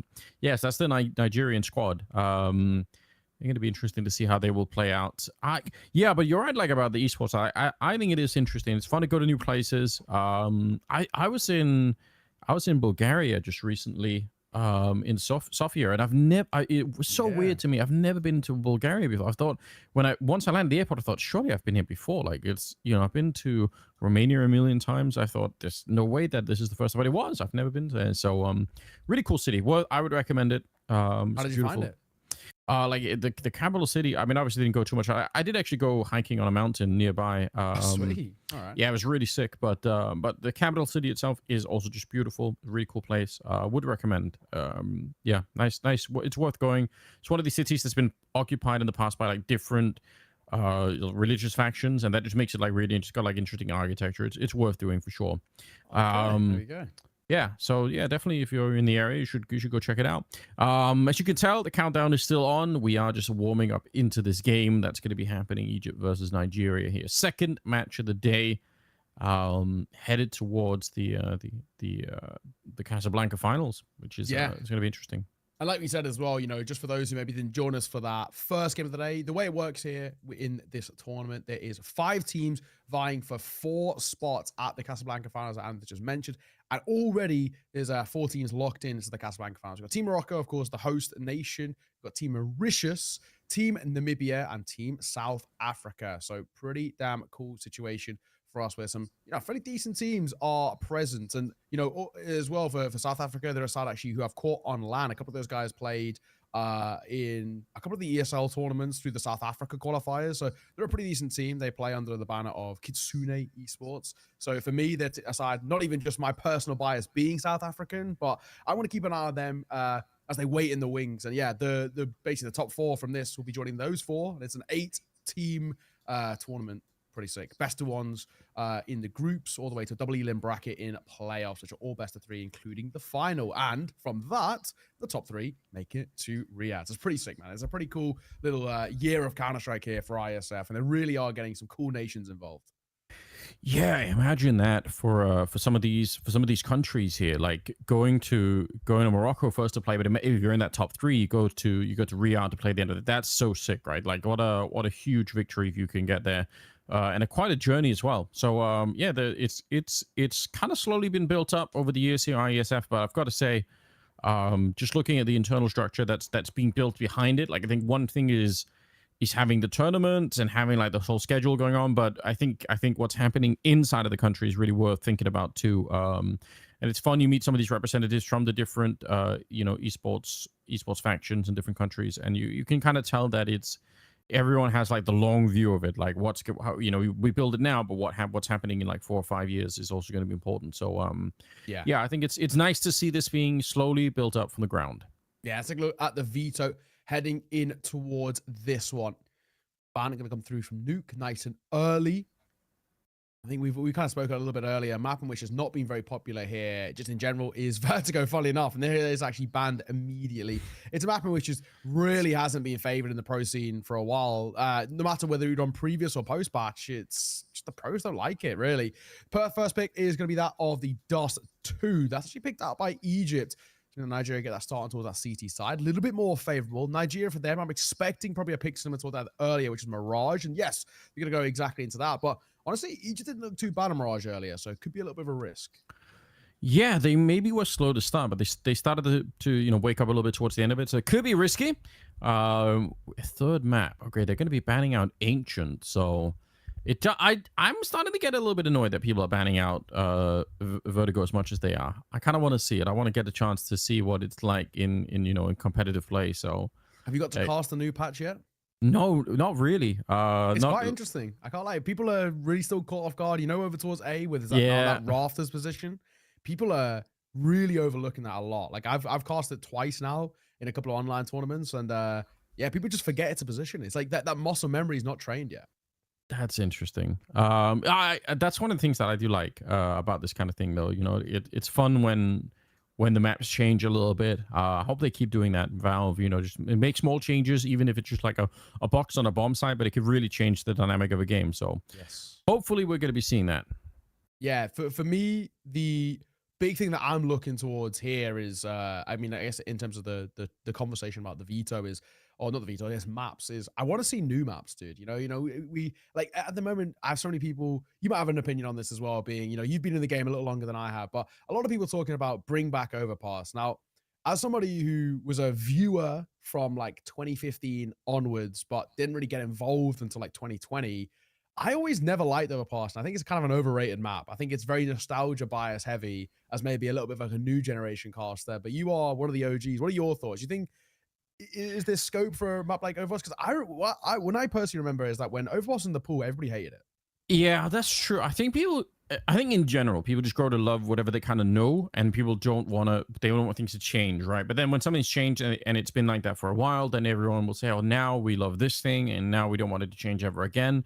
I think generally people are bad, broadly speaking, at having any kind of a perspective in that sense. Like I would say that the thing is, like, as long as you just keeps things a little bit fresh, like either change the maps that exist or bring in some new maps on some sort of reasonable rotation. Obviously too much can be crazy, but I like it when there's some new mixed stuff in there. Like I hope that we can get Cash back in the mix. Like that was such a well-rounded map, I thought, and I think FMPwn is remaking it a little bit now. So looks cool. Looks very cool. I have to say it does, yeah.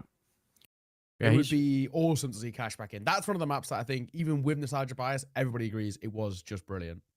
Yeah, I think so. So you know, like keep it fresh, because it also changes what teams get to be on top, right? Like it does kind of mix up things. Some my team might be like, maybe their best map goes out, and that sucks for them. But it's exciting because now maybe somebody else is going to be able to do something. I think it just makes it more fun to watch Counter-Strike over the long stretch. So hopefully we can do that. All right, I'm seeing. Still, the Egyptian fans in the chat are there. They're excited for them. Had quite a few Algerian fans for the last one too. So yeah, we got some local fans showing up and enjoying the space, which is good.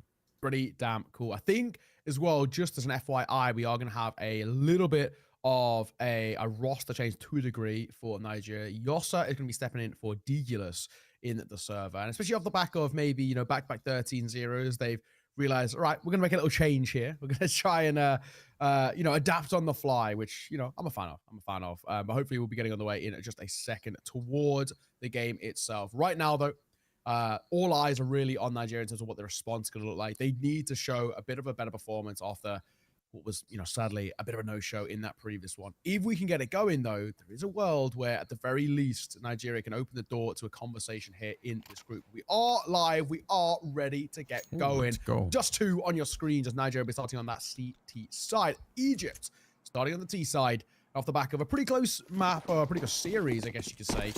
And they're hoping that they can turn their fortunes around. Yeah, let's get right into it.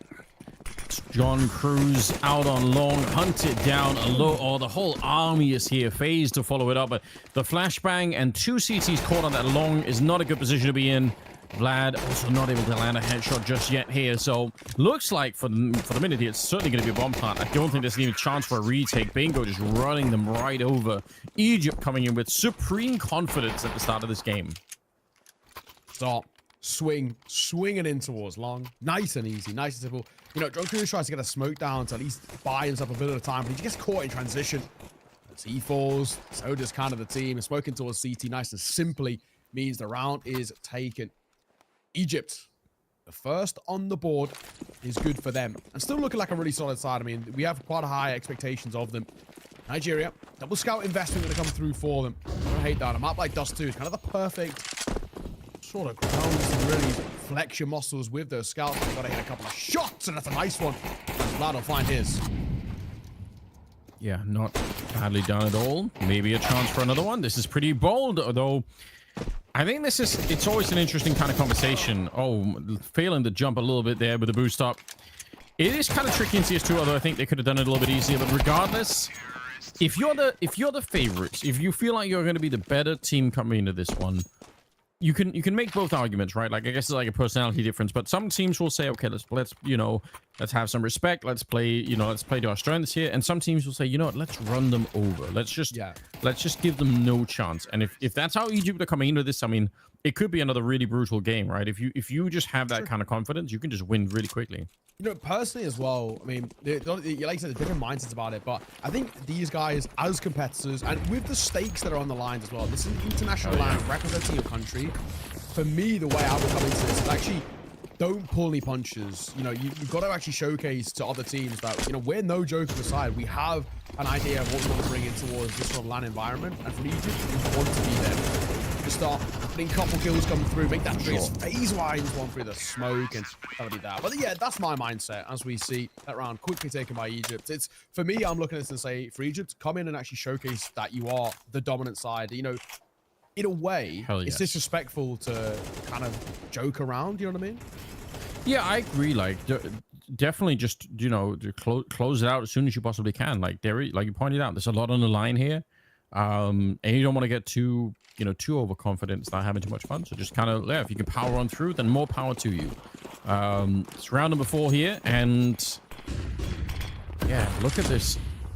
It's the same protocol every time. Flashes out, catching them on the corner. Yeah, you can definitely tell the massive level difference at the moment. Like, there's no other way to say it, not to dunk too much on the Nigerian squad, but that kind of protocol for how to hold long, if you don't have that down, if you don't know what you're doing, if you're like trying to reinvent it on the spot. You're like, oh, it's a flashbang. I wonder what I'm doing. Am I fighting? Am I falling back? Is there a teammate to flash me in? Like, what are we doing here? Like, if you don't have that down, it's going to be rough. Like, they can keep doing this, Egypt. There's nothing to really stop them. Yeah, this so far is so good. I think you're spot on. You know, basically, when you look at the way in which you got to approach this for Nigeria in these long controls, then the way it's always been played at the top level is it's spawn based. Whoever has that spawn has to try and get a Molotov down early. But so far, it doesn't seem to be the case. A little late on these peaks here. Flash can come on the corner. Wezo would have spotted one behind that smoke. Spam gets close, but it's not good enough, and now they're rushing towards long. Vlad the first to fall, the missed shot, and a lot of pressure. And Matrix Armor gets one, but he's traded immediately. And Yossa, he may have lost. Oh, no, he's here. Not much longer, though. I think he may have had some sort of internet issue or something, but... That's what it looked like, yeah, unfortunately. Which, again, like, given the massive size of the continent, it's not too crazy to imagine that there could be some various tech issues, unfortunately. Probably quite hard to find a common server. So, but yeah, that's kind of the nature of the whole thing right now. There's no way around it. We're stuck with the logistics that we have for the minute. It is a 5-0 lead, and that I think, you know, to Egypt's credit, they're coming in here. It didn't even look like it took them a long time. I think as soon as they won the pistol round, they kind of realized, hey, wait a minute, we can just power through here. Attempted stack towards the A side. Again, that's definitely a sign of desperation, I think, for the Nigerian side. I mean, and I can understand why. Like, what else are you supposed to do if you can't hold long at all? You know, maybe try and stack it and get something on the board here, but this is brutal. It is. I mean, no joke at all for Egypt, who are absolutely rolling through it. 9-0 for FaZe, 8-0 for B2K, 5-0 for Bingo. So far, so good, as it's a 6-0 start, and Nigeria really fluctuating between the economies. It's, you know, full buy-in, not find that success, eco rinse and repeat, and this is where games can very, very quickly just run away from you. Either way, though, far from game over or job done just yet, Egypt. They can't afford to get comfortable. They can't afford to get lax in this one. Off around the corner. One spot got in towards lower, but B2K given cat control. I can also see Egypt are able to throw that Xbox smoke, which in itself is kind of like a display that, okay, you have some sense of what's going on the map. Like, you know that Xbox smoke is important. I think it's quite possible that we're going to see, you know, more and more mistakes coming out of the Egyptian side, just because you're winning so much that every individual is going to be like, well, we're just fighting. Like, why? Who cares, right? Which, that's a hard instinct to fight when you're winning a lot. It can sometimes backfire, but it seems like they're fine. It looks like Yosa still has a couple of issues here with the setup, so hopefully that's something he can figure out sooner rather than later. Oh, hang on. Right. Alone. Don't get too overzealous here, my friend. Spotted. He's sticking around for the fight. He needs to be careful. We need to buy time. This is actually a lot closer than I think they would hope, but he will get one with the fade away. And I think time too far gone as well. Look at that final kill. He's tapping around that corner, and he will get it in the end. But, as to be said, a little closer than I think Egypt would have wanted. Regardless, round is around. Yeah, a couple of shots coming out there from John Cruz, so definitely would have been a chance there. 7-0 though. I mean, they are speed running it at a rate that we've rarely ever seen before. But we did get kind of a sense of it, right? We did say that game against Algeria that Egypt just played, it could have been a third map. It probably maybe should have been a third map on Inferno. Algeria snuck it away on Anubis, so maybe it's not too unexpected here. Egypt does look like a competent team right now. Not lacking in confidence. Fighting in the middle here. It's absolutely nothing they can do on the other side here. What you said, they already got, you know, 13-0 twice. Yeah. On the first two maps and the first match that they had. It looks like that could be happening again. Sadly, I think you're right, man. I think you are, because they're just not giving us a lot to work with. Swing and a tag. He gets close, but no cigar. Yossa's only got the USPS, but he has got himself a kill. All right. What we said there's 230 million people in Nigeria. You gotta, I'd be so interested if we had like Steam stats for like what is the Counter-Strike being played from there. I'd just be so interested. Yeah, that'd be so curious to figure out like what is the level of representation. Just for the fun of it. How many people in Nigeria play Counter-Strike? Let's see. There's yeah, I feel like Valve should have something, right? You know what I mean? To a degree that says like per country. Yeah, I'm trying. I don't actually know how much they regionalize the team stats, so maybe they just. Hopefully, they don't just say Africa. I feel like. Sure. Yeah. But maybe they do. All right, a little bit of a timeout. I guess it's still your show who's having a tough time with the connection. And again, he was swapped in for somebody else, so hopefully they have maybe a seventh guy they can pick up and throw to the server. If two people are having issues, that could be a real challenge. Yeah, that's tough. That is tough, isn't it? It's one of the things we talked about earlier. Like with some of these regions where it could just be hard to find like a server that's regionalized for you. Sure. Like that in itself becomes a bit of a challenge. It's something that maybe we don't think about if we end up playing a lot from America or Europe or maybe even Asia. Sometimes it's just like of course there's going to be some regional server you can play on, but get a little bit outside of that and you could end up in a different position. So we'll see if they can find a way to reconnect onto the server. We do have a pause function, so at least they're not going to get too wrecked at the moment, but I'm sure there's a time before they can get somebody back on here. Yeah. Big thing is really looking at this and just saying, where we're at the moment with this 8-0 start. It's a bit of a dire showing so far, I guess, in this early part where we have to be a little bit careful.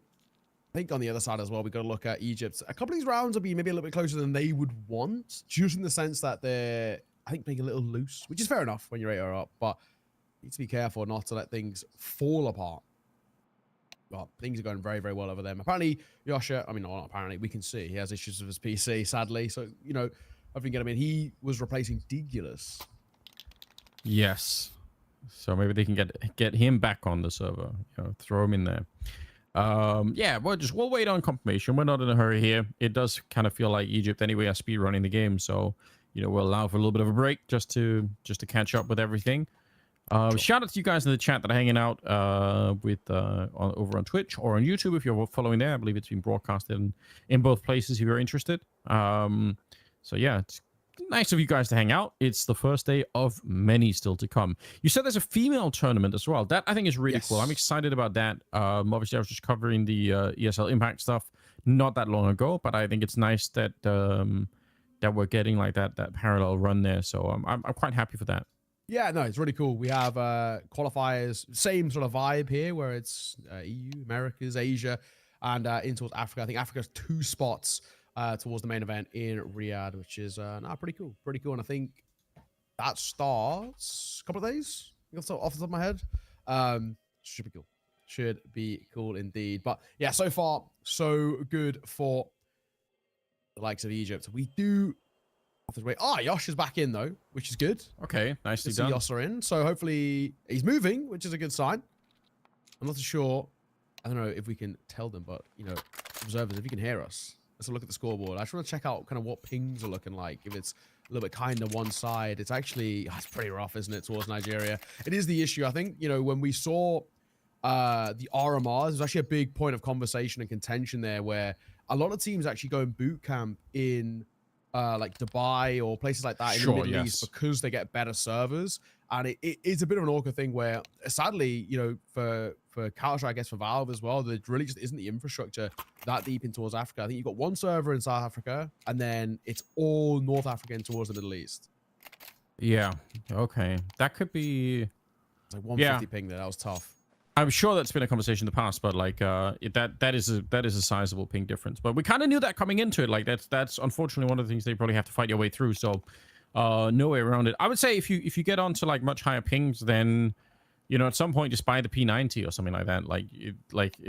It might even be a better weapon in some cases if you're just going to be running and gunning. Like you're not going to be taking like really accurate swings with it's like precision AK tapping. Like at that point, just Get something with a lot of bullets in. Yeah, I honestly, I play a lot with friends in America, and I hover around 80 to 100 ping, and the kind of the way we play around it is, first of all, we can be kind of biased there, but Europeans are better at Counter-Strike, right? So I think than the average American on a matchmaking server. I back myself as a better player, and I'm pretty confident, but it's very swing heavy because I know because of the ping difference, I can kind of have like half a second where I can catch them off guard. Maybe I can see them before they can see me, just kind of how sub-tick works and all that. So yeah, I think it'll be Nigeria. Maybe trying to do the same. Pop flashes over. Oh my god, that's such a risky call, but it's going to work if they swing through. B2K one, tapping away for more as well. And Wesso will clear out that B site very, very quickly, down to 1. Yeah, it's like the confidence difference is so ridiculous. You could see it with everyone on Egypt. It's just they've realized they've understood from the game. Listen, we can do whatever we want here, and there's no chance that that anyone on the CT side at the moment is going to be able to do much of anything to reply with. So they're playing fast. They're flashing away through the smoke. They are doing everything they can to bring this to a W. Which again for Egypt, I mean that's gonna massively improve their chances to actually make it to Morocco to play in the finals. Which at this point, like now that we know them a little bit, I hope they will. Like I think this seems like a fun squad, so it does. I'm with them. We've got some cool talent there. There's no two ways about it.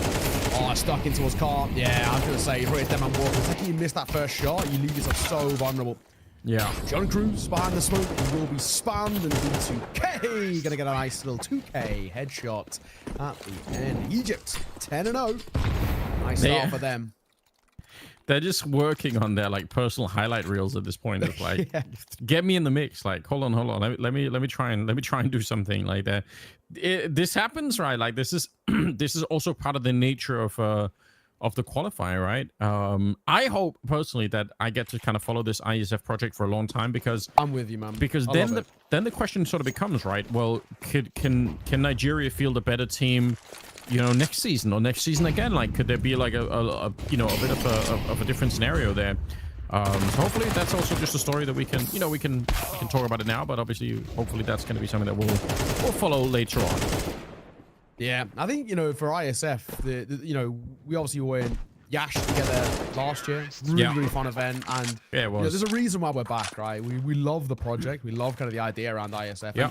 The prospects are actually kind of infinite, right? We look at kind of even international sports, the Olympics, World Cup, the Euros, all of the rest. This is basically the idea that the ISF can bring to Counter-Strike. And when you think of it on a grand scale, I mean, even if you think in 2-3 years time with the potential, I mean, year on year, I was actually looking back to, obviously we ended last year and then of course now this year. But if you look, I was looking, years in the past, and the teams year on year get 10 times as better each and every time, which is sick. I mean, even now I've been hearing rumors about some of the teams that are going to be turning up from other regions, and there's some pretty big names trying to make their way towards Riyadh. So honestly, there's a really cool prospect here for us.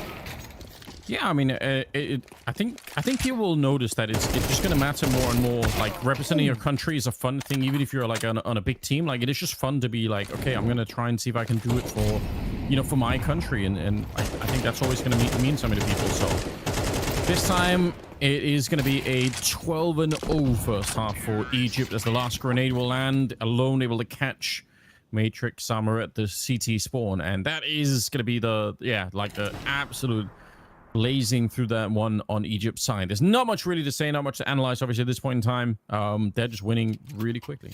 Yeah, there's no two ways about it. 12-0, and I feel like this one is probably on its last legs already. For a pistol round here for Egypt, 13-0, and that will be, unfortunately, the third 13-0 in a row for Nigeria. They had back-to-back 13-0s earlier against Tunisia. And yeah, it was tough. No two ways about it. They're going to activate Alone. Actually should catch one crossing at the very least. Oh, what he does. Alone gets one. Matrix, though, as he flies out along, will get one of his own, but B2K still down to hold the fort, and that will be all she wrote. 13-0 again against the Nigerian side, and Egypt, they made light work of that one. Yeah, they really did. Again, like I've got to say, like, credit to them for discovering right at the beginning. It's like, okay, there's a huge level difference. We've got everything on our side. We're playing at a little bit of a better ping. Let's just go. Let's just knock them out. So really well done. Obviously that's the first map at a best of 3. Still got another map coming up, but it's very hard to imagine that it's going to be super, different. You can just tell that Egypt they kind of know what the clock is here, what time it is. So yeah, let's keep it up, do it more. If you're the better team, this is what it should do. It should happen, right? Yeah. No reason for them not to play in this fashion. Yeah, absolutely. That, of course, that was a relatively quick one. We do still have a series on our hand here. So it's not games and a match just yet. Of course, I mean, that was Egypt's pick, but next is Nigeria's pick of Mirage. We're going to throw this on top right, ladies and gentlemen, when we are back. We're heading into map number 2. We'll see you soon.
Hello, welcome back. We're about to get on the way in towards our second map here. It was a 30-0. There's no two ways about it. You know, for Nigeria, I hate to say it, but that's their third 30-0 in a row. And Egypt are keeping that same level, that same energy into this one. He actually got a tag jumping there, which is kind of crazy.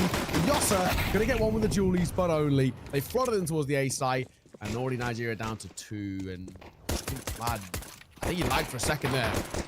That's, I mean, listen, we saw the ping difference earlier. I'm sure that apart from just the obvious sort of like player level difference here, I think the Nigerian squad are also suffering from some of the tech issues that come with it. So, I mean, that's unfortunately part of the game here. At the end of the day, it's a qualifier. We want to find the best team possible to make it to the land of Morocco, and right now, that definitely looks like it's the Egyptian squad, at least in this matchup.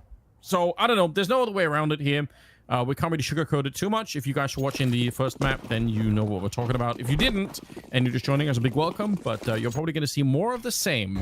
The Egyptian side, they understand that they are just way better. Like, you can see from the grenades they throw. You can see it from the confidence in which they're running into some of these fights. They haven't... in their minds, they've probably already won this. They're just, like, powering through. Yeah. I think you are right, man. What did the opening kill? Scout, a couple of good pistols, but nothing too audacious in this one. Wesso tapping away. Doesn't want to get one with the scout, but he's very instantaneously traded. And this one is done, and I think we may have lost Vlad again. He did lag out. Yeah. Towards that pistol, and I think he might have fully gone now. Oh. Oh, he's playing with him, isn't he? Oh, no, he's toying with his food. Oh, he's gone. He actually has gone. Ooh, but that means he didn't get the kill, so It's that's, true. you know, yeah. I think at this point, do they care? Probably not. Probably not. Oh, it's like disconnecting from official games, like in the middle of it, is like one of the worst feelings. I guess disconnecting from games in general is like not a fun time when you're like, oh, I could do something. I've got a kill maybe, or I wanna get back in the game, and then you just you see that little connection thing. So sucks. We'll see if they are gonna be calling for a pause. I feel like surely they will, but all right. John Cruz remains the only one so far that we've seen who seems to have the aim down a little bit, and also obviously the best name, so it makes sense. Yeah. What a name, John Cruz. And respect it. It is Tom when you got John, but unfortunately, we'll only get the one in towards this one. And a 3-0 start for Egypt. Yeah, they just know they're the better side. They're just flying into the fights. There's no two ways about it. I feel like John Cruz just sounds like the most amazing knockoff movie where it's like copyright infringement safe. Like I would actually, I would love it if somebody did that and just like, listen, we've made a new movie. It's called John Cruz. What are you gonna do about it? Yeah, stop us. There's no way. There's nothing they can do. It's a name. And he's like, he's a spy, but like, you know, just slightly different. It's enough that it doesn't. Exactly. Like you just make it exactly like Mission Impossible, but you know, just slightly different actors, just close enough. I'm trying to think like who is like the best sort of Tom Cruise lookalike as well. Just close enough to be like. It's Device. Yeah, Device. Yeah, I was gonna say yeah. Bingo alone, get off the last couple of kills and a 4-0 start for Egypt. Nigeria, this is tough. This is tough. Yeah, I mean, there's no. I think they've even given up on the idea of the pause. They're like, you know what? Who cares? We're just going to be playing with 4 members anyway. Although, admittedly, they kind of have the problem that their earlier 5th member, I think, also had to disconnect for tech issues. So they might just not even have more people on standby that can actually connect to the server. So if that's the case, then I guess they don't have much of a choice. I'm sure the rule set says that there's some limited amount of time. Usually that's how it works. Like you have some time to fix tech issues, and after that, you just kind of have to play on. So they already had a couple of them. Maybe they're just out of time for the day, like to do it. So we'll see. A little bit of a chatting back and forth is what it sounds like at the back of the server. But yeah, Egypt are powering on through to another victory. This is looking pretty grim at the moment. It is. There's no two ways about it. I think, unfortunately, yeah, tech pause now called. I think you get, on average, I think it's 15 minutes per map. I say that. Tech pause done. We are just going straight back into it. So they're just going to play with 4, which is, I mean, it's a bold strategy, but I mean, at this point, if it is, you know, probably looking unlikely, I don't know, may as well just go for it, right, and see what they can do. John's AFK. Yeah. Let's get going, mate. We're live, fella. We are live. Well, that's the issue, right? Like, if you can't get him back on, then, you know, what do you do? Like, at some point, you just have to give up on it. So, the nature of the game when you're playing online Counter-Strike in 2 different regions. All right. No. Kazuki's coming back into. They're getting some good kills in this round. One of the first rounds that we've seen, although Bingo is still alive. We know what he could do. The bomb's being planted on the other side. They are really far away at the moment. Oh, there was a second. There was a moment. I thought. Oh, Yeah. well. This is a tough old spot. I thought for a second they might have done something. That double in towards short. Oh, he's going to be caught reloading. Oh, Bingo toys with his food a little bit. 5-0. Just an update for everyone as well. With Nigeria, of course, they did start this one. It's round 4v5. They've also played 4v5. Apparently, the tech issues seem, at least for the moment, unfixable. So they're just going to try and roll with the punches and see what they can do. But, you know, they're pretty close. Bring it down to a 1v2 there at tail end with a 4v5. That's not terrible.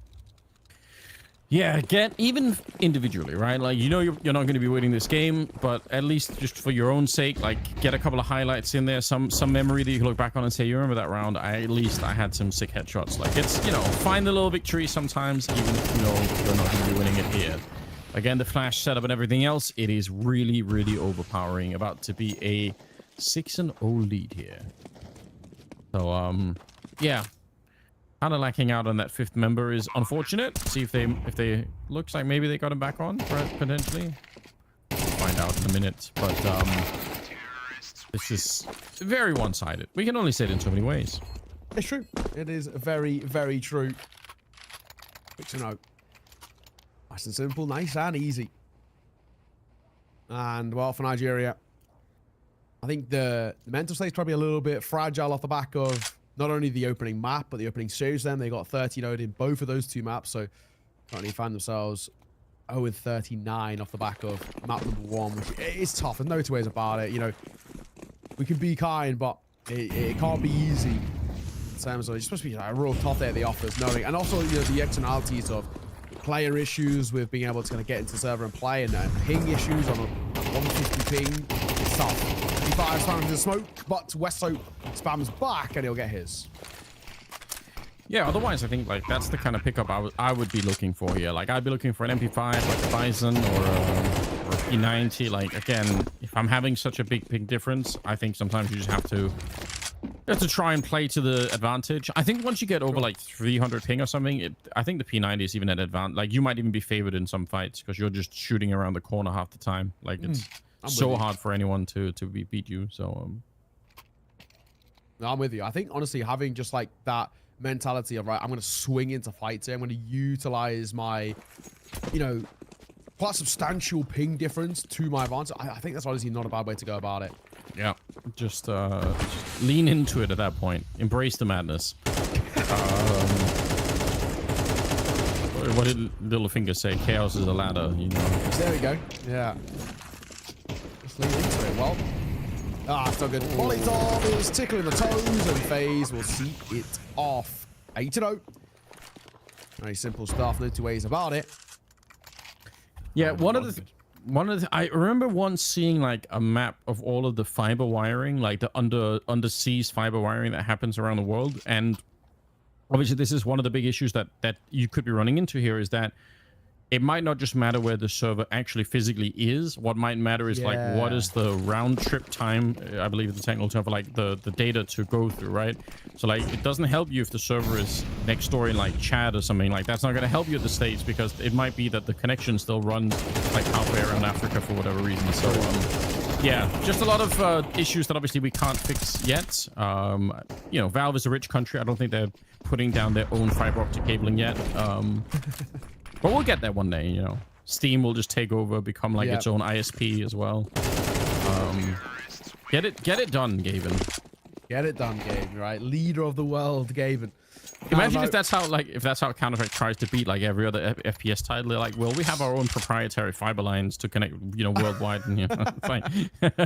We're running on our own internet. Level type stuff, right? It's just like unbelievable, but that'd be cool. Yeah. I mean, realistically, also, you know, they're what, private company, right? They're not listed, Valve, so Yeah, that's one way they can maybe, I don't know. I mean, they're making enough money. There's no two ways about it, but maybe not enough money, but they're at least one of the richer companies out there. they are. I think they're the richest company in the world if you take like per employee. Yes, yeah, they are. Yeah, 'cause they don't have a hell of a lot of employees, do they? They don't have that many, and they're making quite a lot of money. So more power to them. It's good. Fellas. That's, you hate to see it, don't you? It's a classic. You're trying to escape. Your teammate's like, no, we're fighting. You're like, nope, I'm reloading, and there's no good compromises there. Wow, 10-0. We did expect it. We kind of knew this was happening, so we're not. At least we're not caught off guard this time. But it's true. Very true, but yeah, tough, man. That was tough. One trying to fall away, Nash's teammates, and then they both line up. There's no other better way of putting it more than you hate to see it. You hate to see it. I've never been more sad that we don't have like player cams for this. That'd be really funny, you know. Like at least we could have that, you know. That would have been good. But yeah, obviously it's still Egypt just sort of rocking on here. They are going to be playing again tomorrow, Egypt against Ghana at the end of the day. So we'll see them one more time. But currently, I'm rooting for them to make the finals in Morocco. I really want to see them get there. They seem like they know what they're doing. You also got call U-turn hand. I think he probably had a little lag issue there. I had to make an assumption because he was out of it. Mo's the right idea. I think he knows he's fucked. Yeah, they're not planning the bomb either. They're just basically gunning for the last kill. Katsuki waiting on the other side, gonna get hunted down eventually, and it will be another round. So yeah, this is more of the same. No reason for Egypt to stop. Why not? Why not? Flying into the fights and they just back themselves, and a 10-0. It's been pretty damn simple already, though. And Nigeria, they had a couple of moments, at least in my opinion, a couple more moments in this map than we saw towards Dust 2, where they've given us, you know, opportunities. 1v2 we had at one point. We had into the 2v2, which actually potentially earlier could have been converted in their favor. I think a bit of a lag issue made that tough, but generally has been a tough day out at the office. 3-5, B2K gonna get one. He knows one as well. Is over towards Van. Comes over and B2K just gonna get that dodge. Doesn't even need to give him the fight. No, not even a little bit. Already doing right. Wow, right. What's he saying? What's he saying? It looked like a W, so maybe they're just like celebrating their victory while their B2K's out. Oh, betrayed by his team who were partying in spawn. That's a little bit too early, fellas. What were they saying though? I'm trying to think what those were right. Unless it might not actually be in English. In fairness, I don't even understand. Yeah, we're not educated enough to be able to help out, unfortunately. But yeah, they're having a good time. Bingo's picked up the P90, so he knows what's up. Bomb making its way. Oh, Yosha actually maybe could be the hero here. They still 50 seconds. But oh, he's a little bit late. Wow, this is... Oh, in terms of like level difference, got to be like the biggest difference I think I've seen in a long time in a Counter-Strike game. So. Yeah, I think from my understanding, from what I can see in terms of my little bits of research, we got tagged as well, is you know, the Egypt guy is pretty actually high level mechanically, where for Nigeria, I think play little to no face it. I'm not even too sure there's really servers over there either, right? So it's going to make their life a little bit difficult, but I think the ones who do have face it are, you know, around kind of level 1, right? So it is not only level wise in terms of what we're seeing in the game, but also actually, I guess, literally in a sense as well. So hate to see it, 12-0, and it might be back-to-back 13-0 series for Nigeria, which is, it's pretty rough. Yeah, there's no sugarcoating it. We can only cast what we have in front of us, and sure. Nigeria obviously also with a disadvantage of playing 4-on-5 because they just disconnected from it. Okay, here we go. B2K put in his place. Katsuki so far has got like the only couple of kills that have looked interesting for them, so fortunately he's out of the round and they're right back in the mix here. Egypt looking to make it another 13-2. Oh, what a rough day. Bomb doesn't even matter. Knives inside of the smoke. The server almost broke, I think, behind that, but well done. 13-0 for Egypt. Back-to-back 13-0s. 26-0. in the series and for Nigeria to start off this tournament 0-52. Ah, man. I mean, you can't really even be all that positive about it realistically. You know, for Egypt though, good response. And as well for Egypt, you know, for us, we're saying, you know, we can only cast what's in front of us. Same thing for Egypt, right? They can only play what's in front of them. And I think that's exactly the way you should come in towards a game like that. They're a side who are very good in terms of their individual ability. They can bring, you know, at least a level in mechanically where we can give them a lot of respect. I think for us, saying for them in a game like that, if you're not pulling any punches and showcasing how good you actually can be, that's exactly what we want to see. All right, that's well, that's really powered the schedule forward. I can't believe it. That is so lightning fast. We will be seeing Egypt play again. Obviously, they're going to be playing Ghana at the end of tomorrow, and Ghana's going to be playing Tunisia. So we've got a couple of different games for you guys again from the same region, looking to qualify towards the end of it. So that's going to be really exciting. And I think maybe a little bit of luck if we can get Bingo on as well. We've got a little bit of a post game interview there. But overall, yeah, this was very one-sided. There's not much more analysis that can really be brought here. Yeah, no, you're spot on. You're spot on. There's no kind of two ways about it. A really, really good showing, though. And exactly what Egypt would want, especially off the back of what was a relatively close series. In that one, you know, for Nigeria, they had the external problems of ping issues. Douglas couldn't get in. Yos had to step in. He had a real few lag issues to start things off. And, you know, here, there, and everywhere, it's tough. It's tough. Yeah. There's no two ways about it. Apparently, so alone in the Twitch chat, apparently they were trying to write out Anders with their AKs on the really? wall. That's good. Well played, guys. I appreciate that. That's great. Yeah, I think yeah, I don't think we can do more with the game itself, but I'm interested because I think Tunisia had the same victory over Nigeria, right? If I'm not wrong. Yes. Yeah. So the question becomes, what happens if, you know, like, how are they going to be playing out, and what's Ghana going to be like? Could be a similar scenario with Ghana, I guess. Just again in terms of like the tech issues, could be, I think, of a similar order. But we'll find out once we get there. So far, it's been quite a good day for Algeria, certainly, like winning their map, or winning their game there. But Egypt, I think, doing a good job too. Yeah, and just to mention as well, while we have been waiting in the wings as well, of course, Algeria will take on Ghana. We said that was our other game, and yeah, I got a score update for you in that one. It was a 2-0 towards Algeria, and it was a 13-0 in both maps. So exactly what we've just seen. So I think we are seeing the disparity a little bit here, where Algeria, Egypt, that level ahead, where Nigeria and Ghana, not so much. That was Ghana's first game as well. Starting 13-0 is bad. The one positive news, which is in a sense kind of a wild thing to say here, but if Ghana get one round in their next game, just one round, they qualify to the last. That's so crazy to imagine. Yeah. So that's in a way that adds a kind of a lot of pressure, right? You're like, just need someone have like a 6, 3 or 4 kill, and you're gonna be good. Okay, what an adventure it's been. So that could also mean that the games tomorrow could be fairly quickly, right? Tunisia and Egypt could do a similar thing to Ghana, where they just kind of like run through them. You know, don't want to get too ahead of ourselves, but it's possible that that could be happening. Yeah.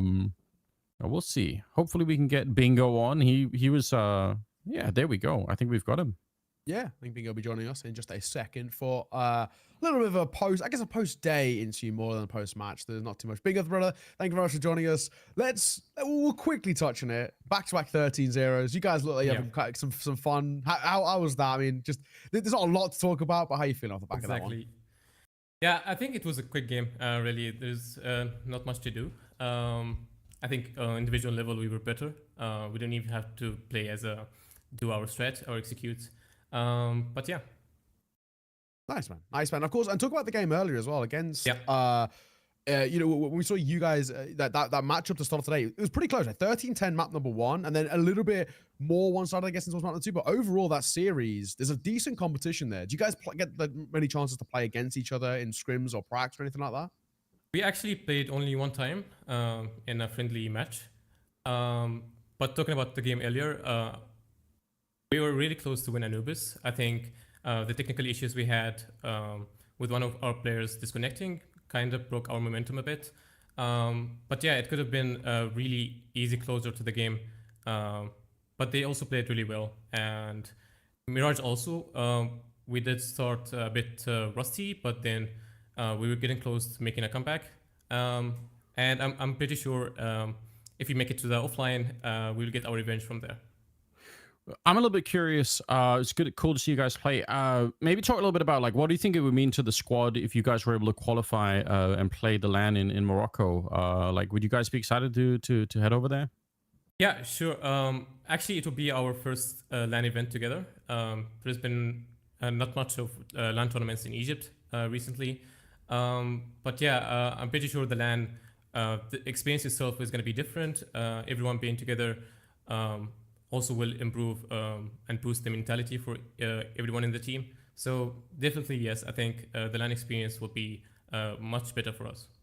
That's cool. What about stuff like how much time are you guys getting to play as a 5-man squad? Like I'm assuming some of you guys are playing in other teams, or maybe you know the games. Like, are you getting time to practice as a 5-man now that the tournament is kind of on? Yeah, so we actually been practicing it together for around 3 to 4 months, maybe like 3 days per week. Around 5-6 hours. But now, since we already started the tournament, we are going to grind even more, even do like full week practice till the LAN event, of course. And even after that, we will continue to grind and compete in other tournaments. Yeah. I wanted to ask quickly as well, what's generally the kind of the Counter-Strike scene like over there for you guys? I know a couple of the games are a little bit more potentially popular. I do a bit of Crossfire myself. That's a very popular game in Egypt. But what's Counter-Strike like over in Egypt? Do you see it growing? Do you see there's a future there, or is it still a bit of a niche market? Yeah, unfortunately, there is not much people playing the game in Egypt. But overall, like in the MENA scene, it's actually growing, which is good. So even for us, like the Egyptian team, we can still compete in the MENA tournaments. So overall, it's going to be good. Yeah. Oh, dude, that's awesome to hear. Well, brother, won't keep you too long. I know it's a very quick series, so enjoy the rest of your afternoon and evening and all of the rest. Thank you for joining us, man. It's an absolute pleasure to have you on, and best of luck in towards tomorrow's games too. Thank you. Thank you, man. Lovely to see, man. It's good to hear that there's a nice little kind of future coming through as well for Egyptian Counter-Strike, which is awesome. Yeah, the level of preparation is more than I was expecting. So that's actually really cool to hear. Like that I think that more than anything probably says something about like the gravity of the situation for them. If they had said, oh well, we're coming in, we practiced like last week, but that's about it. But like they're really putting in a lot of prep work. That's super awesome. I'm really happy to hear that. I think for the most part as well, especially kind of between game 1 and game 2, you can actually see that this is a side who actually have at least decent, well, fundamentals for sure. They got very decent aim. They can come in and actually take game duels and kind of back themselves. But there is ideas there. Utah was pretty clean. The synergy was pretty clean as well. And these are one of those things. I think once you've got that added thing of maybe saying, okay, if we're going to get LAN here. I mean, now they've picked up a win. It's more or less guaranteed they are going to be on LAN. That's a huge confidence booster saying, right, we can actually represent our country on an international stage. It's pretty sick. Yeah, well done. Yeah, we'll look forward to seeing more of them. Some cool characters as well. So it's fun to get a little bit of insight into it. I'm happy to hear that. Yeah, we got more Counter-Strike coming up tomorrow, but other than that, we're pretty much done for the day. We sped through that Egypt Nigeria game way too quickly. We weren't expecting it, but do you have any closing thoughts now? Anything like what was your experience like for the day?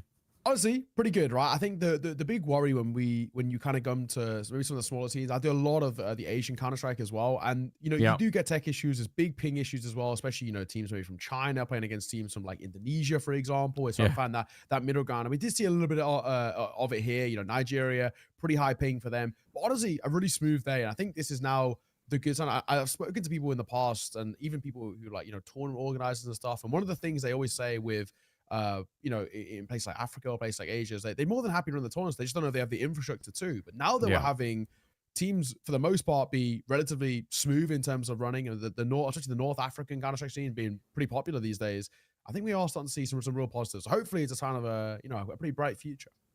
Yeah, that would be nice. Get the fiber lines down, get some more servers up and running, so that people can actually practice against each other in a more reasonable way. That would be cool. I'm sure it's more difficult than it seems, but again, this is a long-term project for Iesf. So we're going to be keeping an eye on some of these countries and some of the squads that they feel like already, like you pointed out, the level kind of across the field has just been rising over the years. I'm sure that's going to continue to be true. So I'm excited for it nonetheless. But yeah, I think that's pretty much it. I don't think we have anything else for today. Yeah. We got more stuff coming up tomorrow, but it's been a pleasure hanging out with you guys. I just come back tomorrow, same time frame, and we'll be back with more Counter-Strike. But that's it for us for today. Thanks for hanging out, and we'll see you soon.